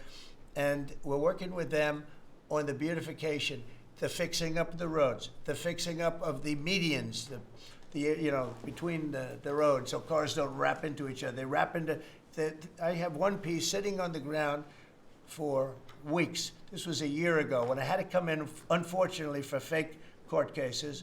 And I looked at the condition. We have it fixed up a lot right now. The tents are removed and a lot of things have taken place. But I'd come into this city and I'd say, boy, does it look bad. The filth on the roads, the medians were broken and always laying down and nobody would fix them and all of that. Well, We're gonna have new medians, we're gonna have a nice topping put on the road. We're not gonna rip the roads apart and start a construction project that lasts for 2.5 years as they rebuild the road, which they don't have to do. And we're gonna have this place so beautiful. That's gonna be a part of it. Now, the biggest part is crime, but it's also a part, you know, when you see a dirty city, it's like I told, I don't know, it became the #1 thing viral. I said my father is a smart guy, he's a great guy, he's a loving, wonderful father, but he could be a little on the tough side. He told me that, son, when you walk into a restaurant and you see a dirty, filthy door going into the restaurant, don't go there because the kitchen's dirty also. When they see a dirty Capitol, the rest of the world, they lose a lot of respect for our country. This Capitol is going to be so beautiful. We're going to have new poles, new lights, new fences. It's stuff that, when you add it up, it's money, but it's peanuts compared to what we're talking about. And we're also going to have great safety. Mr. President, I wanted to ask you on crime and also a question on foreign policy that maybe other officials can weigh into. And on crime, Iris shared her story, and you mentioned, you know, about people going to dinner. That was a terrible story. I'm just amazed she's here. When the gun is, Pam, when the gun is put to the head, did they ever capture these people, by the way? I kept calling, but I haven't heard back about this guy. It'd be really great if you could maybe give the information. She's very good at capturing people, you know? She's very good. If you could give that information to Pam, would be great. Would you do that? Yes, All right. Wouldn't, you'd love to see them. I would assume you'd like to see them captured. For sure. You can't, you just can't. For years. Yeah, take a good look at that. So, Go ahead, so go ahead. Just a few weeks ago, I was out to dinner with my husband, and then, you know, we're taking the metro back, and then we get attacked on the metro. They're throwing things, some teenagers, you know, like throwing liquid at us. Oh, they're throwing things. They throw, how about where they chop down the granite curbs and the concrete curbs, but the granite curbs so expensive. You know, those granite curbs, nobody uses them because they're so expensive. And you see a guy chopping them and handing out big chunks of them like a brick because they couldn't get in because people were stopping them from walking out. A little bit unusual when you're walking with a bag of bricks. Generally speaking, Sean, that's not a good sign, right? That's not a good sign. But they now come in with hammers. They can disguise a hammer, and they start pounding the concrete and the granite, and they hand out chunks. And those people take those chunks and start throwing them at cops, or they stand on the top of bridges and they drop them down into the windshield of your car, and you get killed running into a light pole. It's those days are over. I wanted to ask you, Governor Hochul, Kathy Hochul, said that she spoke to you on the phone, and you said you might send National Guard troops to New York. You mentioned that. So will you? I'd love to do it. If she'd like, I get along with Kathy. If she'd like to do that, I would do it. See, look, New York has difficulty like other, and I don't want to make this bite. I want to make this like friendly, but the places we're talking about happen to be virtually all Democrat run. Now, take a look at your 25 places that are most troubled.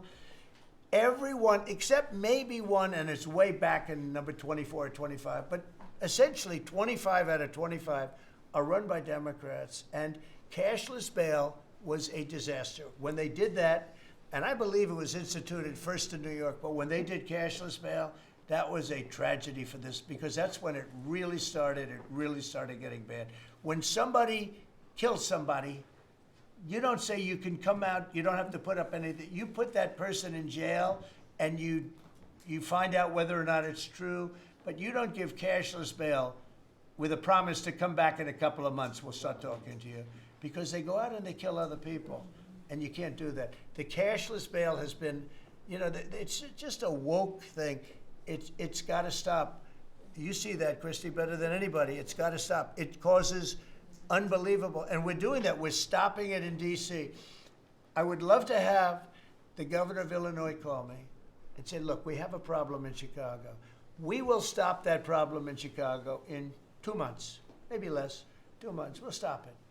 These are tough cookies we have working for us. These are tough cookies. These are not politically correct soldiers that, I won't go into definitions of what that means, but these are not politically correct soldiers. These are rough guys. I watched it last night. I see it. I saw them the other day when we went down and we spent some time together with them. These are tough cookies. These are not people that you're going to laugh at and spit in their face and they're not going to do anything about it. And these people, they're afraid, these gang members who are bad people too, these are bad, these are just bad people. Ours are bad, but they're bad in a good sense, right? You don't understand that, Scott? And we can solve Chicago in 2 months. Now, then, as per your statement before, we have to keep it going, and we'll be able to keep it going. The first thing you have to do is get it down. We are very close to being in that position in DC, and within a month, we will be, within a month from when we started, which is quicker than I thought, you're gonna feel very, very safe. I think you feel very safe right now. But I would love it to have these governors, mayors call me and say, we'd like to invite you into our community because we have a problem and you can handle the problem and we can't. One other thing, sanctuary cities, they should be terminated. They're sanctuary for criminals. They're safety and security for criminals. They are very, very bad. And all of these places have big sanctuary cities, and all they're doing is protecting criminals, okay? About Lisa Cook. You have spoken out very strongly for a long time about what you see as the weaponization of government. Yeah. Is your administration weaponizing government by digging into the mortgage records of officials you don't like? No, they're public. I mean, you can find out those records. You can go check out the records yourself. And you should be doing that job, actually. You wouldn't do that because that's not the kind of reporter you are. But you should be doing that job. I shouldn't have to be doing it. If you did your job properly, we wouldn't have problems like Lisa Cook. Go ahead. You were going to say something? Would you be trying go. to fire Blue? Lisa Cook if she had voted to lower interest rates? On national Please. security. I think we have to have lower interest rates, yes. A follow-up question for you and Madam Attorney General on national security. We've heard from Stephen Miller yesterday in the Oval Office that there are street criminals here in DC who are actually found to be doing business with transnational criminal cartels overseas. And we know who they are, and we know who they're doing business with. And we're arresting the people, very strongly arresting, and we're keeping them there because, you know, your laws here make it very difficult. And one of the other laws we're trying to get done, because you have 14-year-old kids that are just as tough as a 25-year-old kid, just as dangerous, and they carry the same gun. And we have to make a provision where they're treated like older people, because these are seriously tough, bad, they're children, but they're criminals, and they're really bad criminals. And they're used by older people because they never get charged because you can't do anything to them. But we are getting that changed, Pam, I hope, because you have 14-year-old kids that are evil, they're sick, and they have to be put away. Something has to be done, because you can't have a society where they're allowed to walk the street. You know that better than anybody. Mr. President, on your way to Alaska. I can't believe it. You're not tired holding that? Look I have at a this. few more questions. How strong are you? How strong are you? Look at him. He's been holding that thing for 3 hours. You're a good fisherman. Well, Go ahead. On the way to Alaska, you had mentioned that there would be severe consequences if Vladimir Putin did not agree to a ceasefire. Yeah. After that summit that was rolled back, given the negotiations, is he back on the clock now? I want to see that deal end. It's very, very serious what I have in mind if I have to do it, but I want to see it end. I think that in many ways he's there. Sometimes he'll be there and Zelensky won't be there. You know, it's like, who do we have today? I got to get them both at the same time. But I want to have it end. We have economic sanctions. I'm talking about economic, because we're not going to get into a world war.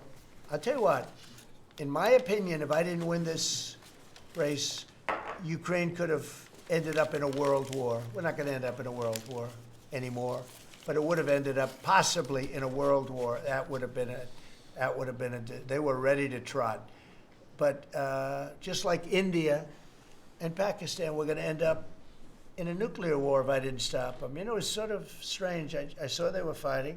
Then I saw 7 jets were shot down.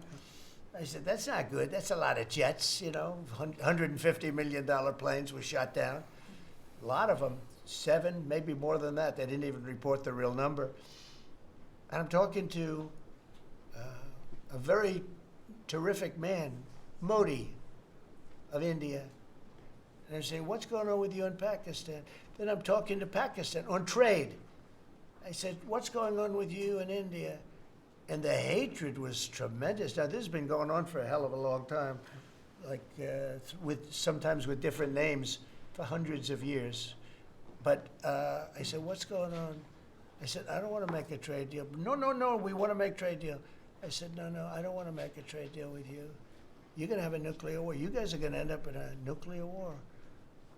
And that was very important to them. I said, call me back tomorrow, but we're not going to do any deals with you, or we're going to put tariffs on you that are so high. You were there, Howard, right? Yep. You're going to put tariffs on you that was so high, I don't give a damn. Your head's going to spin. You're not going to end up in a war. Within about 5 hours, it was done. It was done. Now, maybe it starts again. I don't know. I don't think so, but I'll stop it if it does.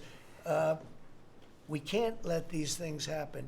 The Russia-Ukraine situation, last week, 7,012 soldiers, 7,012 soldiers died. They were Russian, they were Ukrainian, they weren't American, so a lot of people would say, what do you care? They're not American. I care. They're 12,000, over the last couple of weeks, over 12,000 people died in like in 2 weeks. You know, we're talking about crime where somebody's killed here or somebody. Think of it, you have your son leaving Russia, leaving Ukraine, their little house, wherever they live with their parents, they're waving goodbye, just like our parents would wave goodbye. And they're waving goodbye, son. And then a week later, his head's blown off in a stupid war by a drone, a whole new form of military problem. So, no, I'd like it to stop. I want to get it to stop. And it will not be a world war, but it'll be an economic war. And an economic war is going to be bad. And it's going to be bad for Russia, and I don't want that. Now, I have to also see, because not everybody, you know, Zelensky's not exactly innocent either, okay? You know, it takes two people to tango, and I say it all the time. You got to get them together. I get along with Zelensky now, but we have a much different relationship because now we're not paying any money to Ukraine. You know, stop that. We're paying money to ourselves. What's happening is NATO is buying all of the equipment and paying in full. But even with that, forget about that. I want to get it stopped because it's a lot of lives that are being lost. Every week it's 7,000, 5,000, 6,000. I get the reports, and I see battlefields. I'd rather not see them. And you know, you read about Gettysburg. You read about Gettysburg, and you see, you know, those 600,000 people. But in that war in particular, was really bad, like 150,000 or something, just dead body. I'm seeing the same. I see pictures.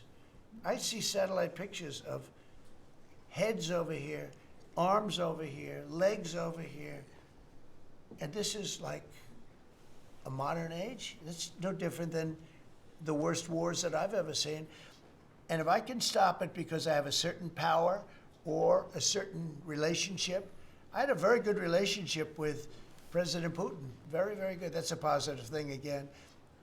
And I think I'm probably the only, Steve Witkoff would tell you I'm the only one that can solve it. I don't know, you've told me that a few times, unless he was saying that just to build up my ego, but it's not really. I have no ego when it comes to this stuff. I just want to see it stop. Thousands of young people, mostly young people, are dying every single week. If I can save that by doing sanctions or by just being me, or by using a very strong tariff system, that's very costly to Russia or Ukraine or whoever we have, you know. But I stopped 7 wars, and 3 of those wars were going on for more than 30 years. You know, if you look at Congo, if you look at, just look at any of them, almost all of them were going on for an extended period of time. Now, interestingly, one had just started. It was 2 days old, and you know that one. And we did that one when we were in Scotland negotiating. It was 2 days, but there were 2,000 dead bodies laying on the border, and I got that one stopped too. And I'm very honored by that, but I still, the one that I thought would be the easiest is turning out to be the hardest. That's President Putin and President Zelensky, but I think I'll get it done. Why do you think that is? Why is it harder than you thought it would be? You never know. It's war. Can you stop the family? With war, you never know, right? War's very tricky, very horrible. But with war, you never know. Things change. People go into war, think they're going to win the war, and then they get their asses kicked. And they lose their country, and they lose millions of lives. Nobody goes into a war thinking they're going to lose. They go in. I'm sure that Ukraine thought they were going to win. It's going to be, you know, we're going to win. You're going to beat somebody that's 15 times your size. Biden shouldn't have let that happen. Biden shouldn't have, I mean, the man was grossly incompetent. He should have never been there. That would have never happened. But you don't go into a war that's 15 times your size. Do you think Say it. The Fed just put out a statement saying that Lisa Cook has indicated through a personal attorney that she'll promptly challenge this action in court, seek a judicial decision that would confirm her ability to continue. That's all right, whatever it It is. says the Fed will abide by any court decision. Thank you very much for reading You abide that. by a court decision. I abide by the court, yeah. I abide by the court. Yes, please. That's enough. That's enough. Mr. Go ahead. President, what other companies are you thinking about taking a stake in? Well, you know, we didn't take a stake in the sense that it was reported. Everyone said, I bought a stake in Intel. No, I got it for free. I said I was with the, is that correct statement? Howard was there. Absolutely correct. Scott knew all about it. They came in, a man was charged with something by a very good person, Senator Cotton, made some statements about the gentleman that was running Intel. When he came in, and I said some rough things about him, I said, I'm not happy with it, and they called, and he was very devastated at what I said. I said he should immediately resign. And he came to see me, and I was very impressed by him, actually. And he made a mistake, or factors happened where something like this could have taken place. And in the meantime, his board was staying by him. And I said to him, and it took about, I would say, less than 45 seconds. I said, you know what you should do if you're smart? Give the United States of America 10% of your company. And he looked at me and he said, I'll do that. I said, I just made $11 billion for the United States. And we made the deal. I didn't pay, we didn't write a check. Now, I guess Biden, with his stupid CHIPS Act, handed money to all these people that didn't need any money. It didn't do anything. You know, they're giving billions of dollars to everybody. They all have so much money, and they have more money. But there's no commitment that you had to build. They just took all this money. I don't know, it's the stupidest thing I've ever seen. See, with tariffs, they have to come in, because if they don't come in, they can't sell into our country. So it's power, and you don't have to give up any money. But I said to him very simply, I mean, I'm glad we're straightening this out, because everyone thinks I bought in. No. I said, it would be great, we'd be a great partner for you, and I want to see Intel do well.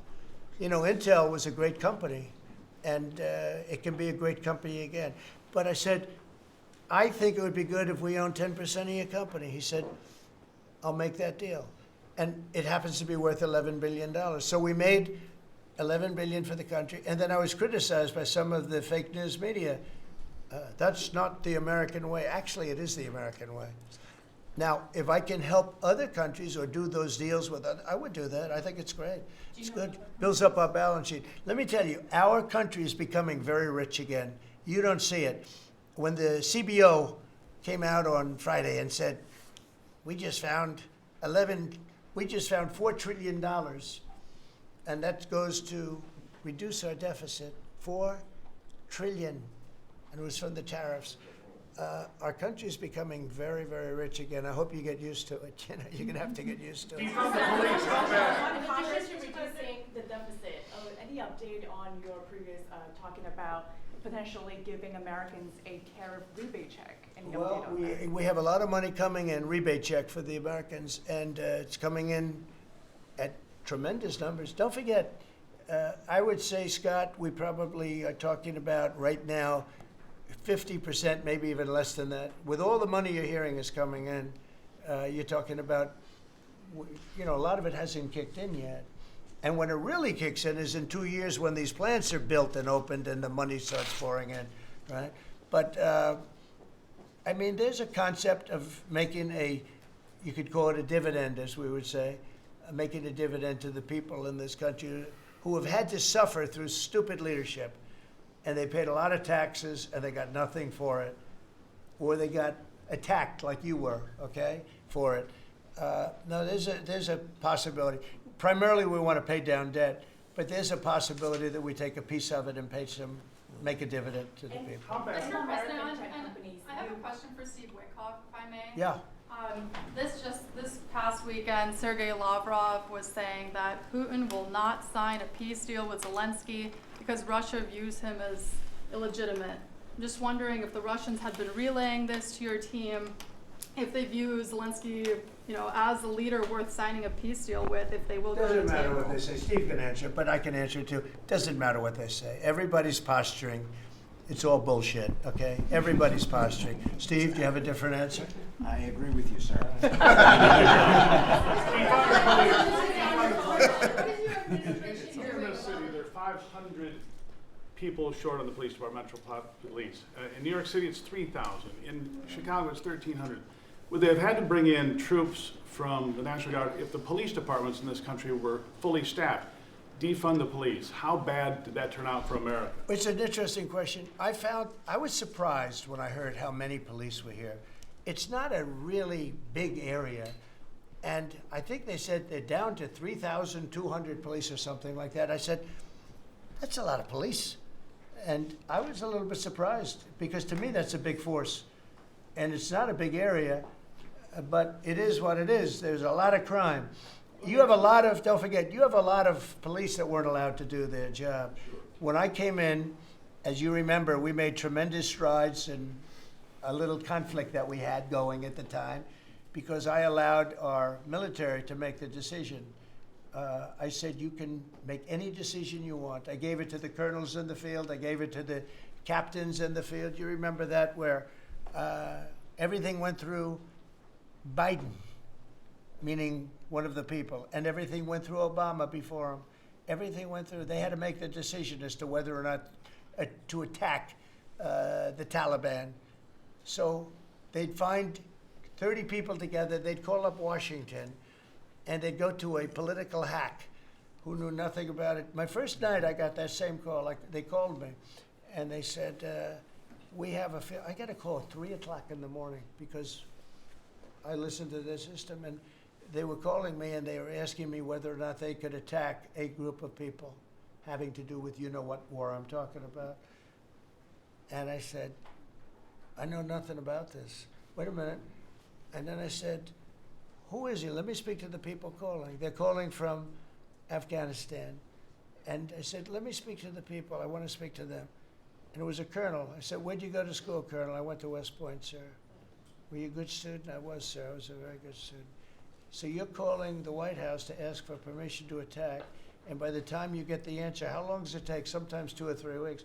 So by the time you get the answer, the people that you want to attack have already left, right? He said, how did you know that, sir? I said, let me ask you, so you're a good student, you went to West Point, and you love the military, right? You make the decision. And I gave all those guys that went to all these great schools, and they're all military people, I gave them the right to make their own decision, and we kicked ISIS's ass. Don't forget, ISIS was supposed to be, was supposed to take 5 years to terminate him, and we had a man named Raisin Kane, who happens to have done the whole thing in Iran. He's a great general, and he's a wonderful guy too, believe it or not, but he's a great soldier. We let them do their work, and we defeated ISIS. We defeated everybody. Every fight that we had militarily that I had, I won. And I let these great soldiers do some make a mistake, I guess. But like this colonel, I'll never forget it. Where did you go to school? I went to West Point, sir. I did ask him a question. I like good students as opposed to bad students. He said, I was a good student, sir. And I said, you do what's necessary. And, you know, I don't want to sound overly vicious, but he wiped out the entire group of very bad people that want to kill us. So you have to let them do their job. In Washington, they're not allowed to do their job, okay? They're not allowed. You have great police. You have great police, but they're not allowed. Hello. Go ahead. On Congress, Mr. President, would you be open to a year-long continuing resolution? I'm always open to whatever is necessary. Here's the problem in Congress. You have Democrats that will never vote for anything. I could say that we're going to lower your taxes by 50%. We're going to guarantee you free cities, safe cities. Nobody will ever get touched, molested, beat up, shot in the head. we're going to give you the greatest country ever. We need your vote. And they won't vote. And they do it in unison. The only thing they do good is cheat on elections and unite. You know why they unite? Not because they're good or they're loyal people. They unite because they're afraid. They're afraid of the radical left. And you can't get their vote. So we have a vote coming up at the end of September. And I think we're going to pass it because we have the majority. And I think almost every Republican will vote for an extension. Because no matter what deal you make with these people, look at Schumer. He made a deal a year and a half ago. And after making the deal, he's been almost run out of the party. He's not the same man. He's not the same man. He's finished. He aged 20 years. He's become a Palestinian, by the way. We call him our great Palestinian senator. But Chuck Schumer, and I wrote him a letter. I said, Chuck, that was really great. Thank you very much. And somebody gave the letter to the press, not me. And he was destroyed because they thought I was being sarcastic, and I wasn't. He made a great decision. It kept our country open. That was a positive. But you can count on almost no vote. I mean, I see things. I'll give you an example, crime. So we're going to pass a bill to stop crime. We may not get one Democrat vote, okay? We may not get one.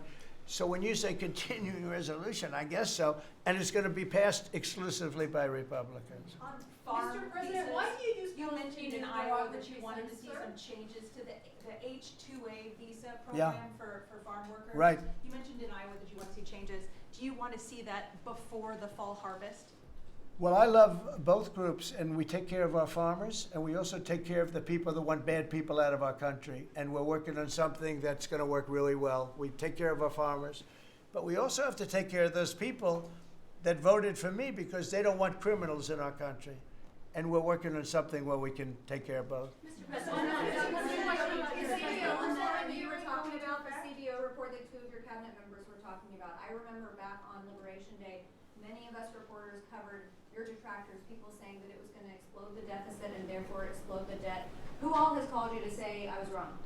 That's very good. You know the answer to that. Okay, yeah, please go ahead.